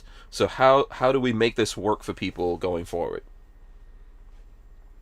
Yeah, just like gun stuff. Yeah. What do you think is the future of this? You think we have to go all underground? Do you think someone has to develop something? What do you think? I think personally podcasts are going to be around for a very long time. I think we're still in the infancy of podcasts, to be perfectly honest. Like we got lucky and started it kind of as podcasts were becoming accepted, but before the real revolution, before everyone and their mama had a podcast. Yeah, exactly. You guys, yeah. And yeah, it was. Yeah, I used to be on you guys' podcast until you didn't want me on there anymore. We just had you on not too long ago. Don't even. I'm just kidding. I'm just kidding. But yeah. I think that podcasting will exist, and when I say podcasting, I think that finding people who say the things that you want to listen to and figuring out a way to get that media directly to your device. Like I think that will exist no matter what. And I honestly think like with the political climate and everything that's going on, it's just going to grow and grow and grow and grow, right? Because we have this fun game of cat and mouse that everyone does between the gun industry, 2A people and gun controllers, where they'll figure out that we're doing a thing, and then they'll outlaw that thing, and then we'll figure out a new way about that thing. And for us who really like talk about it and really are passionate about it, like that's great, because we're going to share that knowledge with as many people as we possibly can. And if we have to record it, hidden in an attic on some kind of device and then upload it to somebody who will put it somewhere, like peer-to-peer networking, that stuff still works wonderfully. And with the blockchain stuff, we're seeing so many options for sharing content and distributing content amongst huge networks of peers that will be, it would be impossible, maybe not impossible, very improbable to take down. So I think that, the more stringent things get, the more they try to crush this knowledge, the more people will seek it out and give us someone to talk to. Okay. Who wants to jump in there next, Aaron or Mike? Is Aaron? Yeah, I'll be. there. Yeah, I'm here. Yeah. No, I just stand really still. Yeah. So no one, I was like, is he frozen? Like, I know you guys are built on visual acuity, so if I don't move, maybe you won't see me. We're like a T-Rex or something. Yeah, exactly. I think the future of podcasting is pretty bright. I think terrestrial radio is going away. I mean, you see how many of the radio stations are just automated now. They're you have your whatever name, like TED radio station, and it's actually like out of a completely different state, and it's just recorded audio. I mean, that's where you're seeing it. So I think terrestrial radio is going to go away more. You're going to find podcasting becomes more prevalent. Maybe well, do you someday do you think that can morph into, because I think terrestrial radio, for what you were just saying, is becoming more prevalent because of the internet, and maybe somehow there's going to be a morph or a crossover with podcasting, or no? You think that? Well, I don't, because music, like all I need is my phone, and I can listen to any song I want to. I don't have to have some radio station telling me what song to listen to.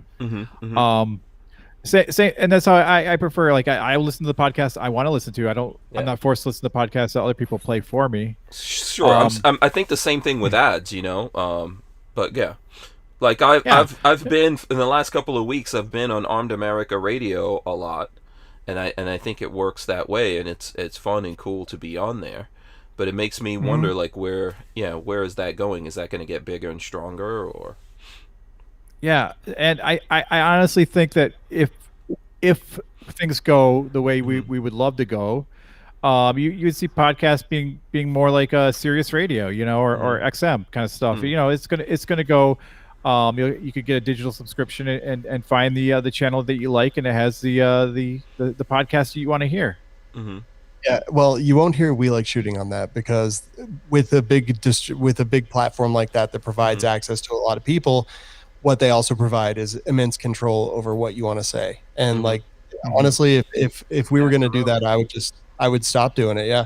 Like it's more important for me now than ever in my life to have the freedoms that we have and to not be controlled by anyone really. And it, with that control, it's going to sway opinions. It's going to sway honesty. It's going to sway everything else. Yeah. And the ability to crush, like we've seen with Rogan, like Mike just said, like you want the best example of why never to go on anything like that. Yeah. Joe Rogan, like the guy who's independent, the guy who has money.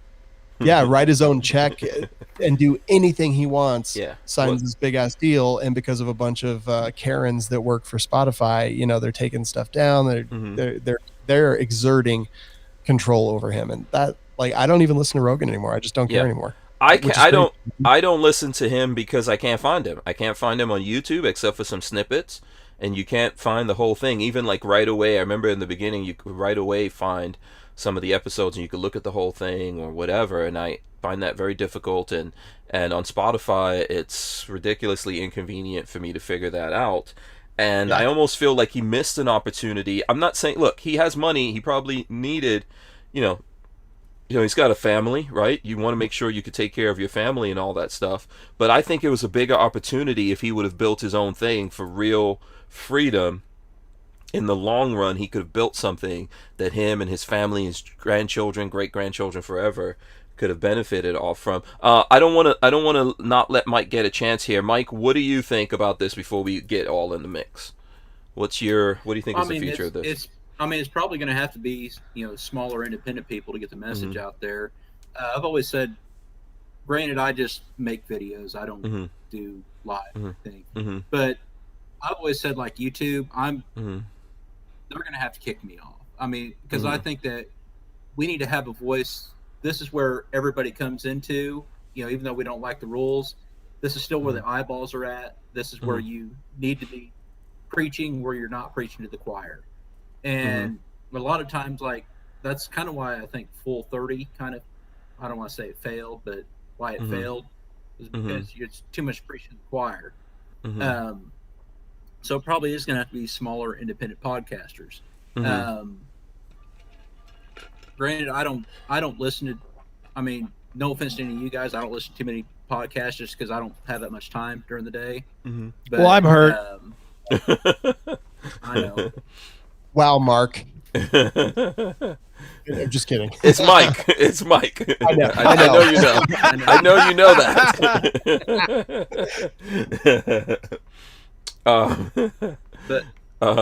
But I mean, it's gonna have to be a combination where we're out there, where where you're independent, where you can say what you want to say, but we need to be on avenues like YouTube where the eyeballs are out there, or else there's going to be no message from our side on right.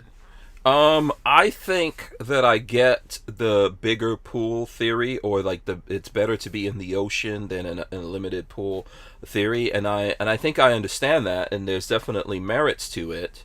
I think the problem that we're facing here is if we're in the bigger pool, but what we're talking about is being deliberately what's the best way to put that? I mean, screened or suppressed, or however you want to put it, then there really isn't a point to that. We're not somehow smarter than the folks who are running these platforms, that are using their platforms to be activists to create a specific outcome that they feel is the right way for the world to go. We're not smarter than them. They are stopping us effectively from reaching an audience, no matter what we think. We can't reach. It's the same thing now to me.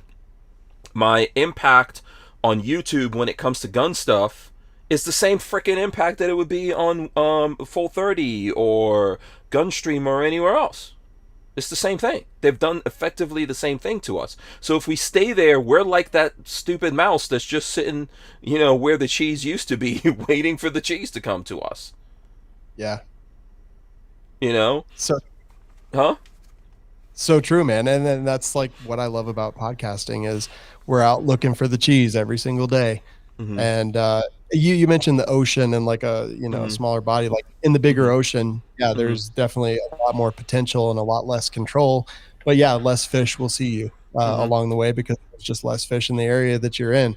Yeah. And something about that analogy like speaks to me because I want to be in the ocean because the ocean is where the freedom is.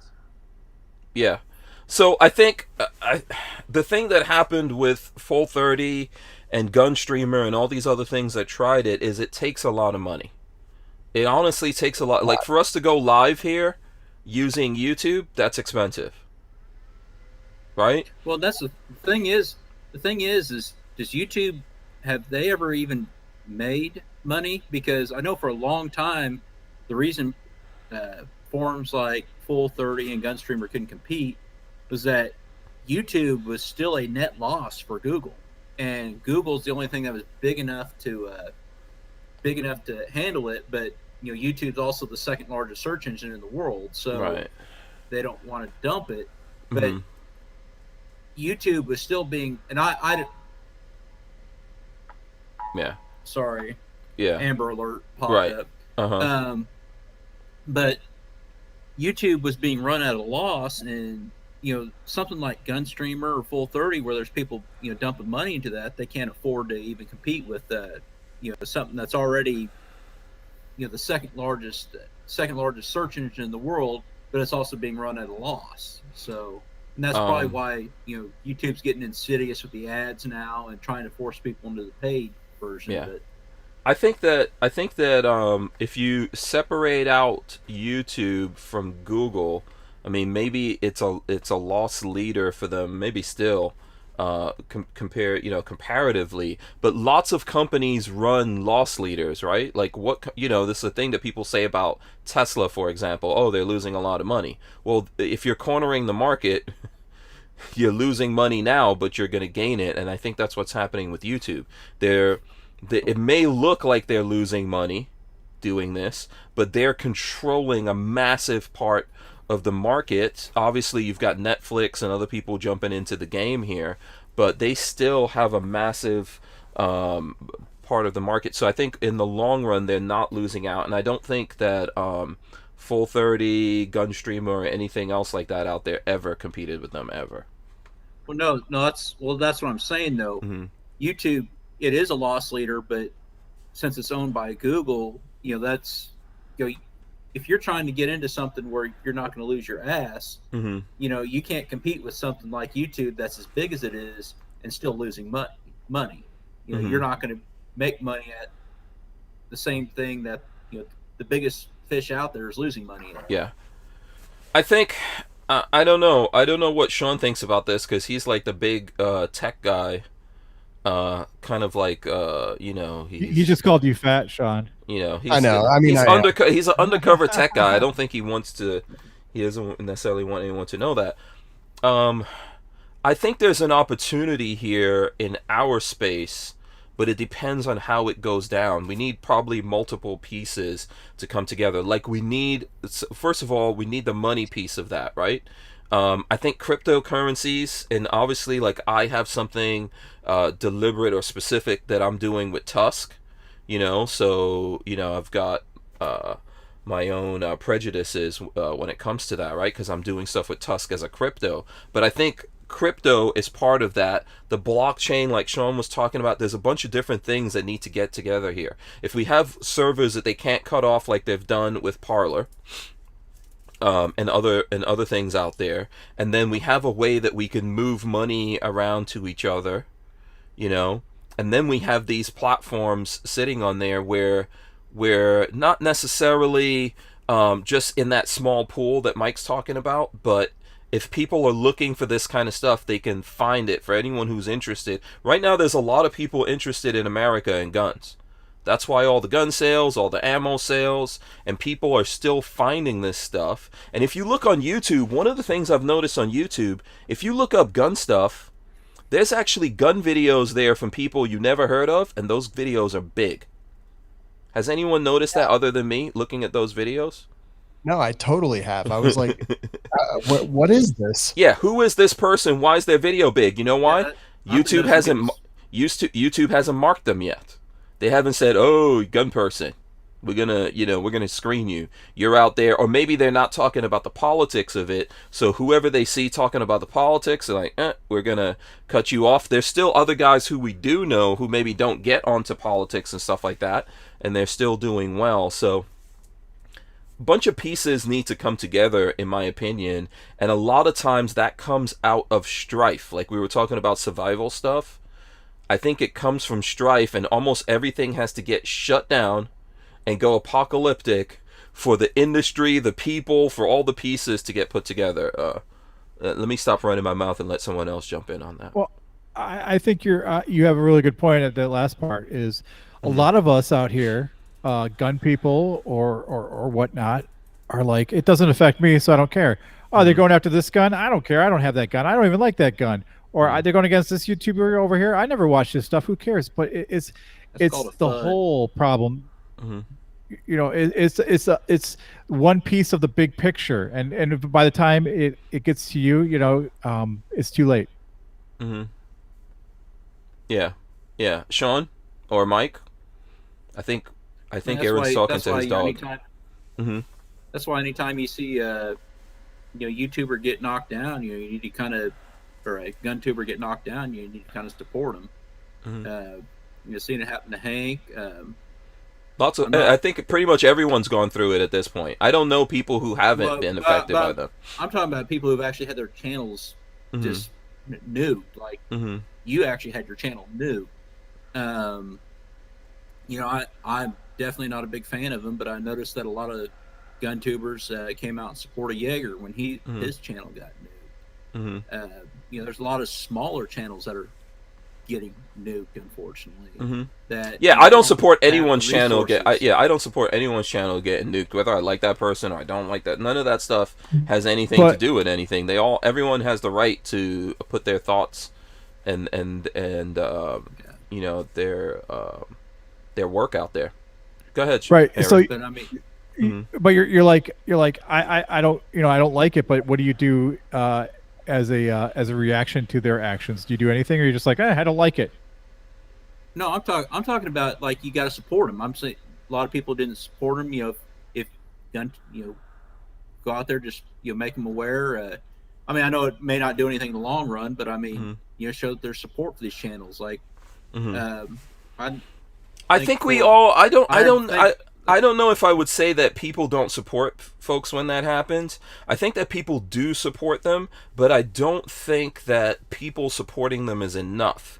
I think we need, in order to make this a real thing, we have to be really serious about what we're doing here, right? It can't just be a pipe dream. It has to be actual steps that are made in a direction, right? We actually have to build out infrastructure. We have to get committed to things, and then it's a lot of stuff. I don't know if we even have like the kind of time to get into it here, but there's actual real steps that we can do where we're being more deliberate instead of saying, okay, we're just going to keep moving around to every person who gets kicked off or deleted, and we'll support them, and then there'll be another one and we'll support that person. It's kind of like you can give a man a fish and feed him for a day, or you could teach him how to fish and feed him for life, kind of a scenario. Yeah. I mean, getting back to what you were saying, like, I think you're right. Like, I think that we will, the strife leading to some kind of innovation is a good thing, but I think we're finally getting to where we need to be. But I mean, when you think about it, right, like video distribution, what's the main thing you need for video distribution? Anyone? Servers.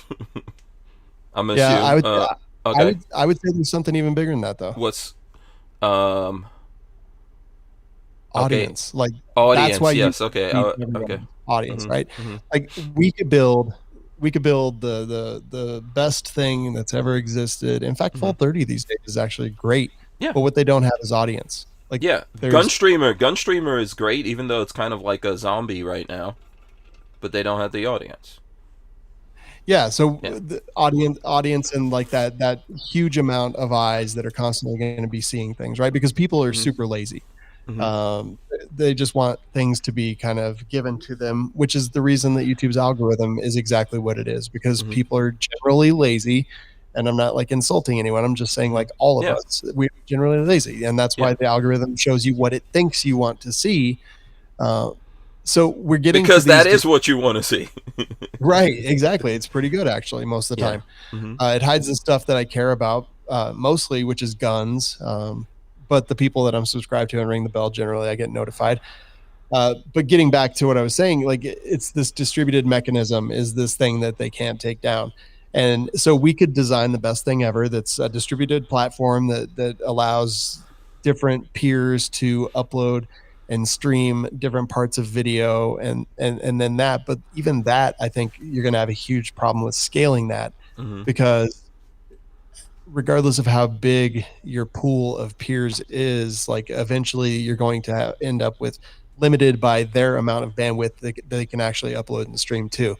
And I think we're getting closer to it with some of the cool stuff that's come out, whether it's blockchain related or just distributed computing related.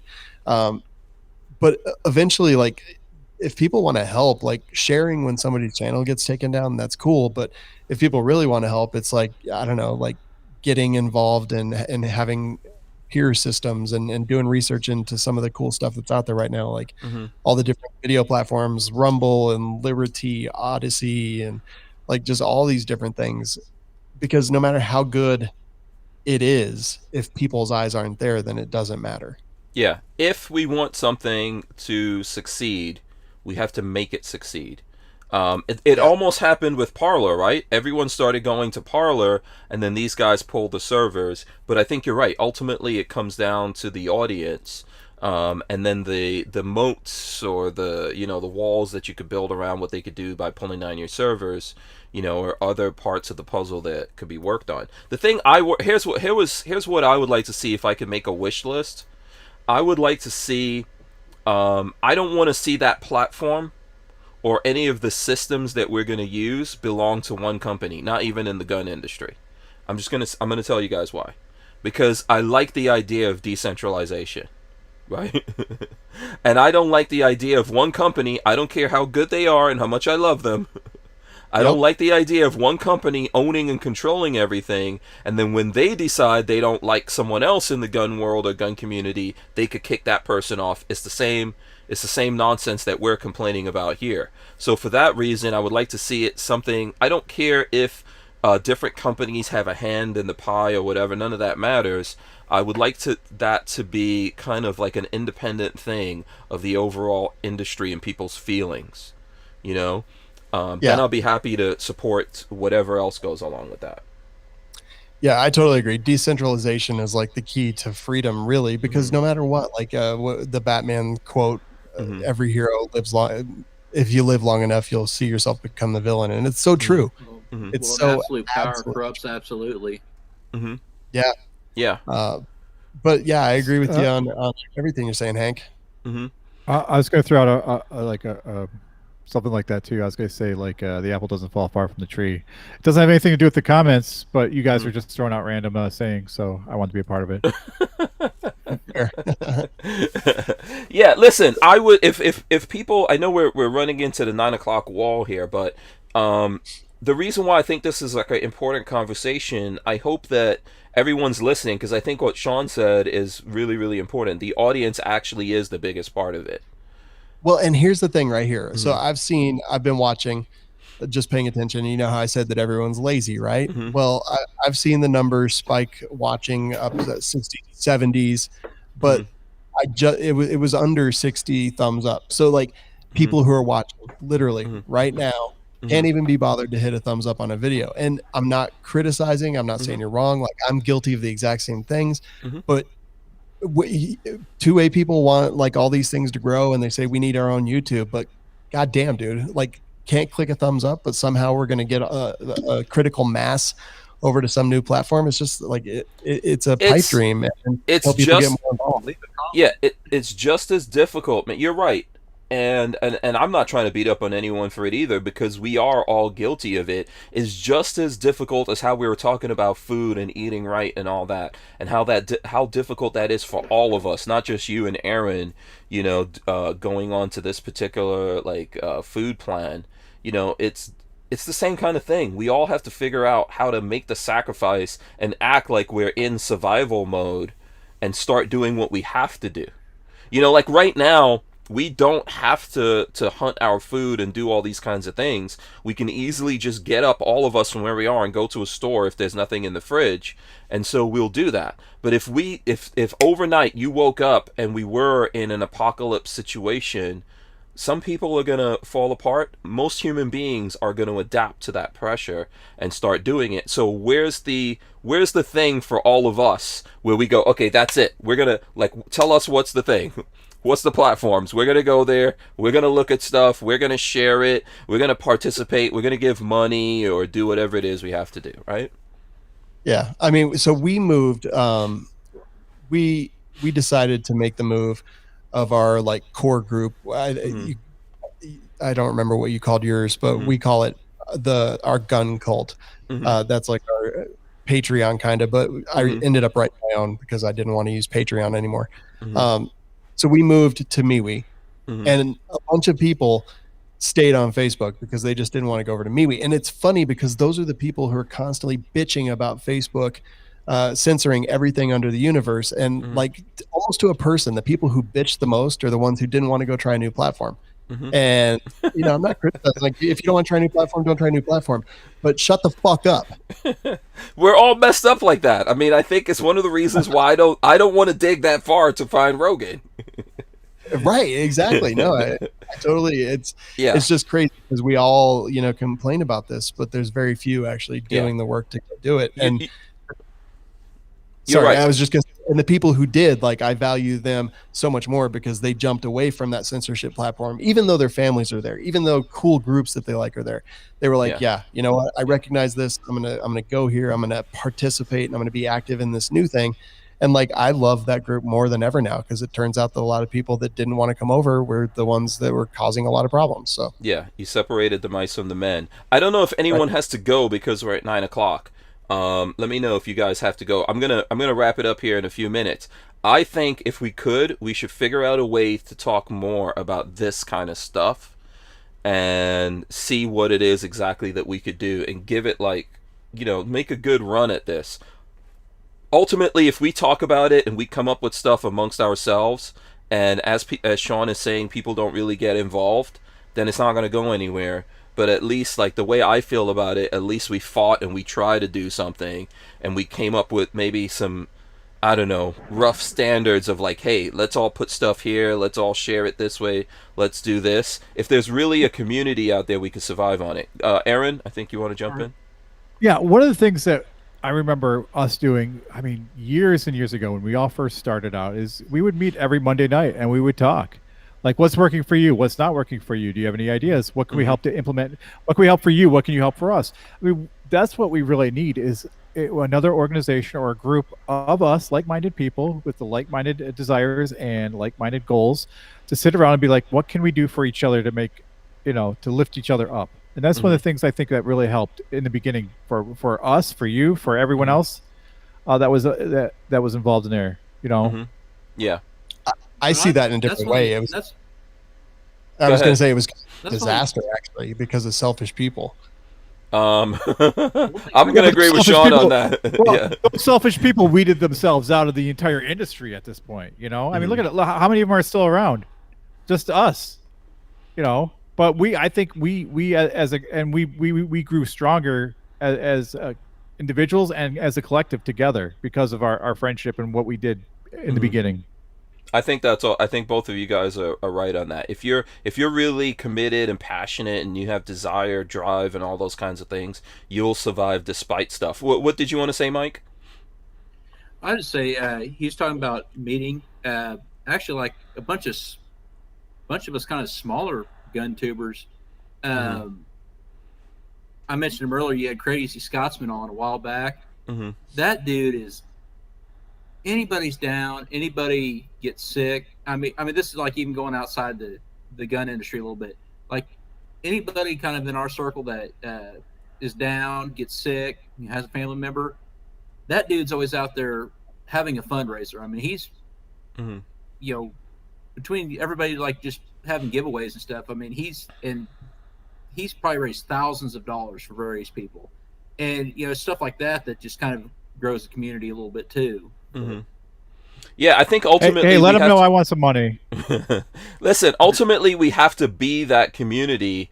We have to figure out a way to do it where we leave a lot of baggage right at the doorstep of the thing that we're coming into, because I think that is the problem that Shawn is alluding to, and us old school guys, I think, realize that it really shouldn't be that way, but ultimately we're talking about human beings here. Yeah, I mean, it shaped my whole outlook on this whole industry. That group that Aaron's talking about, it made me trust nobody. It made me only value like a very select group of friends with any trust whatsoever. But it had served me extremely well, so I guess it was valuable in that aspect. But I was like, you know what, we have to do this on our own. We have to do it our own way, because there's no shortcuts. And honestly, if I was to start another one of those groups today, I'd be like, yeah, there's no shortcuts. Be passionate, make shit that people actually want to see. And you know what? You're not going to do that a lot. And when you do find something, like, stick with it and make it better over time. Because honestly, if you find something that actually triggers, that's wonderful. Most people don't ever find that thing. And that's why a lot of those people are no longer in the neighborhood, because they realize that they didn't really have a whole lot of unique critical thought, and that they were just trying to piggyback off of other people's hard work.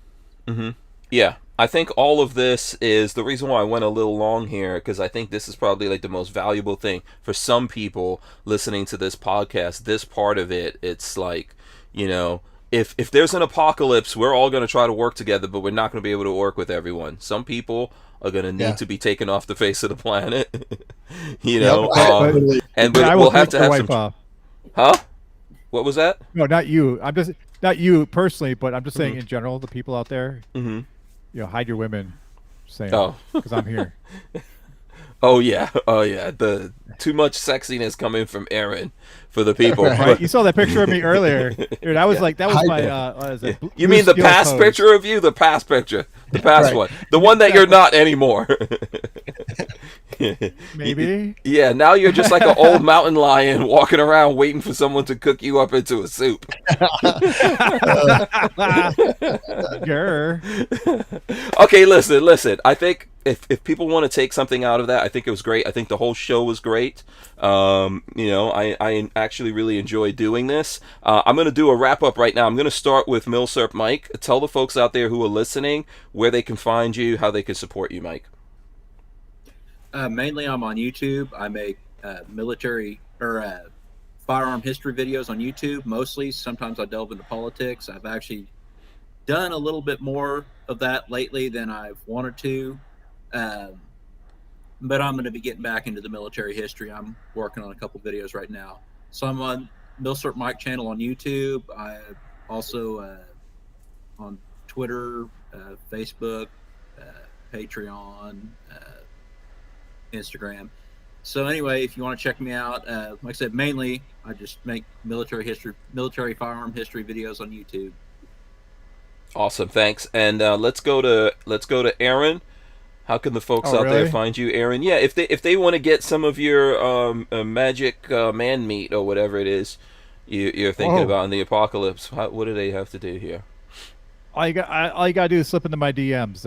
Now, for real though, we like shooting. Just type that in. We have Instagram, Facebook. We don't do. We have a Twitter account, but we don't use it. It's terrible. Twitter's an evil place. It's just full of ugliness. YouTube. Did I say that?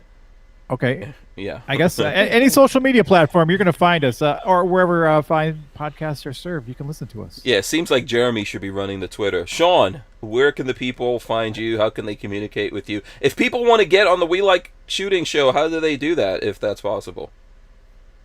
Generally, it is like really just reach out to us. I run our Instagram and our Facebook and our YouTube and all that stuff. So like leaving Instagram DMs there is probably a decent way to do it. I check those every couple days. And then our main YouTube channel is youtube.com/we like shooting. But subscribe to the podcast. You'll find it anywhere. It's everywhere. Okay, awesome. Here's what I'm going to do. I'm going to go to the end and I'm going to come back. Someone's going to hit us with the words of wisdom. We need to figure out exactly who that's going to be. I really enjoyed the show. It was fun. We're going to do another show tomorrow, Wednesday, and then we're going to take the rest of the week off. I think we're going to do, next Monday, we're going to do a show, but I'm going to be on the road. So we're going to do just that one show from the road. I'm going out to the IV 88 meetup actually next Saturday. I'm going to see these guys. Maybe you guys will see some stuff from that. But you know, we'll be putting up things all over the place. So check us out on our social media.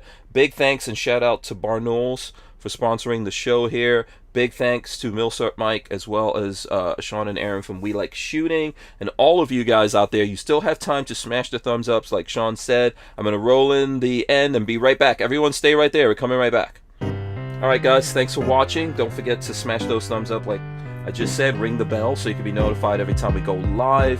If you want to listen to this on audio, we rip out the audio and throw it up on iTunes and all your favorite places to get your audio podcast from. Let's see, who wants to hit us with the words of wisdom? Who's got it? What's the words of wisdom? Whatever words of wisdom pop into your mind, right? Does anyone, Mike, Aaron, you guys? No? Yeah, mine's more like whoever smelt it dealt it. So that, I mean, that's not very wise. That's what we got. How about Find somebody who'll put up with your crap. Yeah, there you go. What are you going to say, Shawn? All right, actually, I was just going to say, actually be involved. Don't talk about it, be about it, and get medical training. Absolutely. Okay, there you go. Good stuff. What? You got another one, Aaron? I was going to say, Shawn has a favorite quote, and I think it's important at this moment in time too. Go ahead, Shawn. Well, it's paraphrasing, but this is from our newlywed challenge that we did for nutrient survival. But one of my favorites is, anyone who would trade freedom for security deserves neither. Amen. Good words By Ben Franklin. Absolutely. We're out of here. We'll see you guys tomorrow. Peace.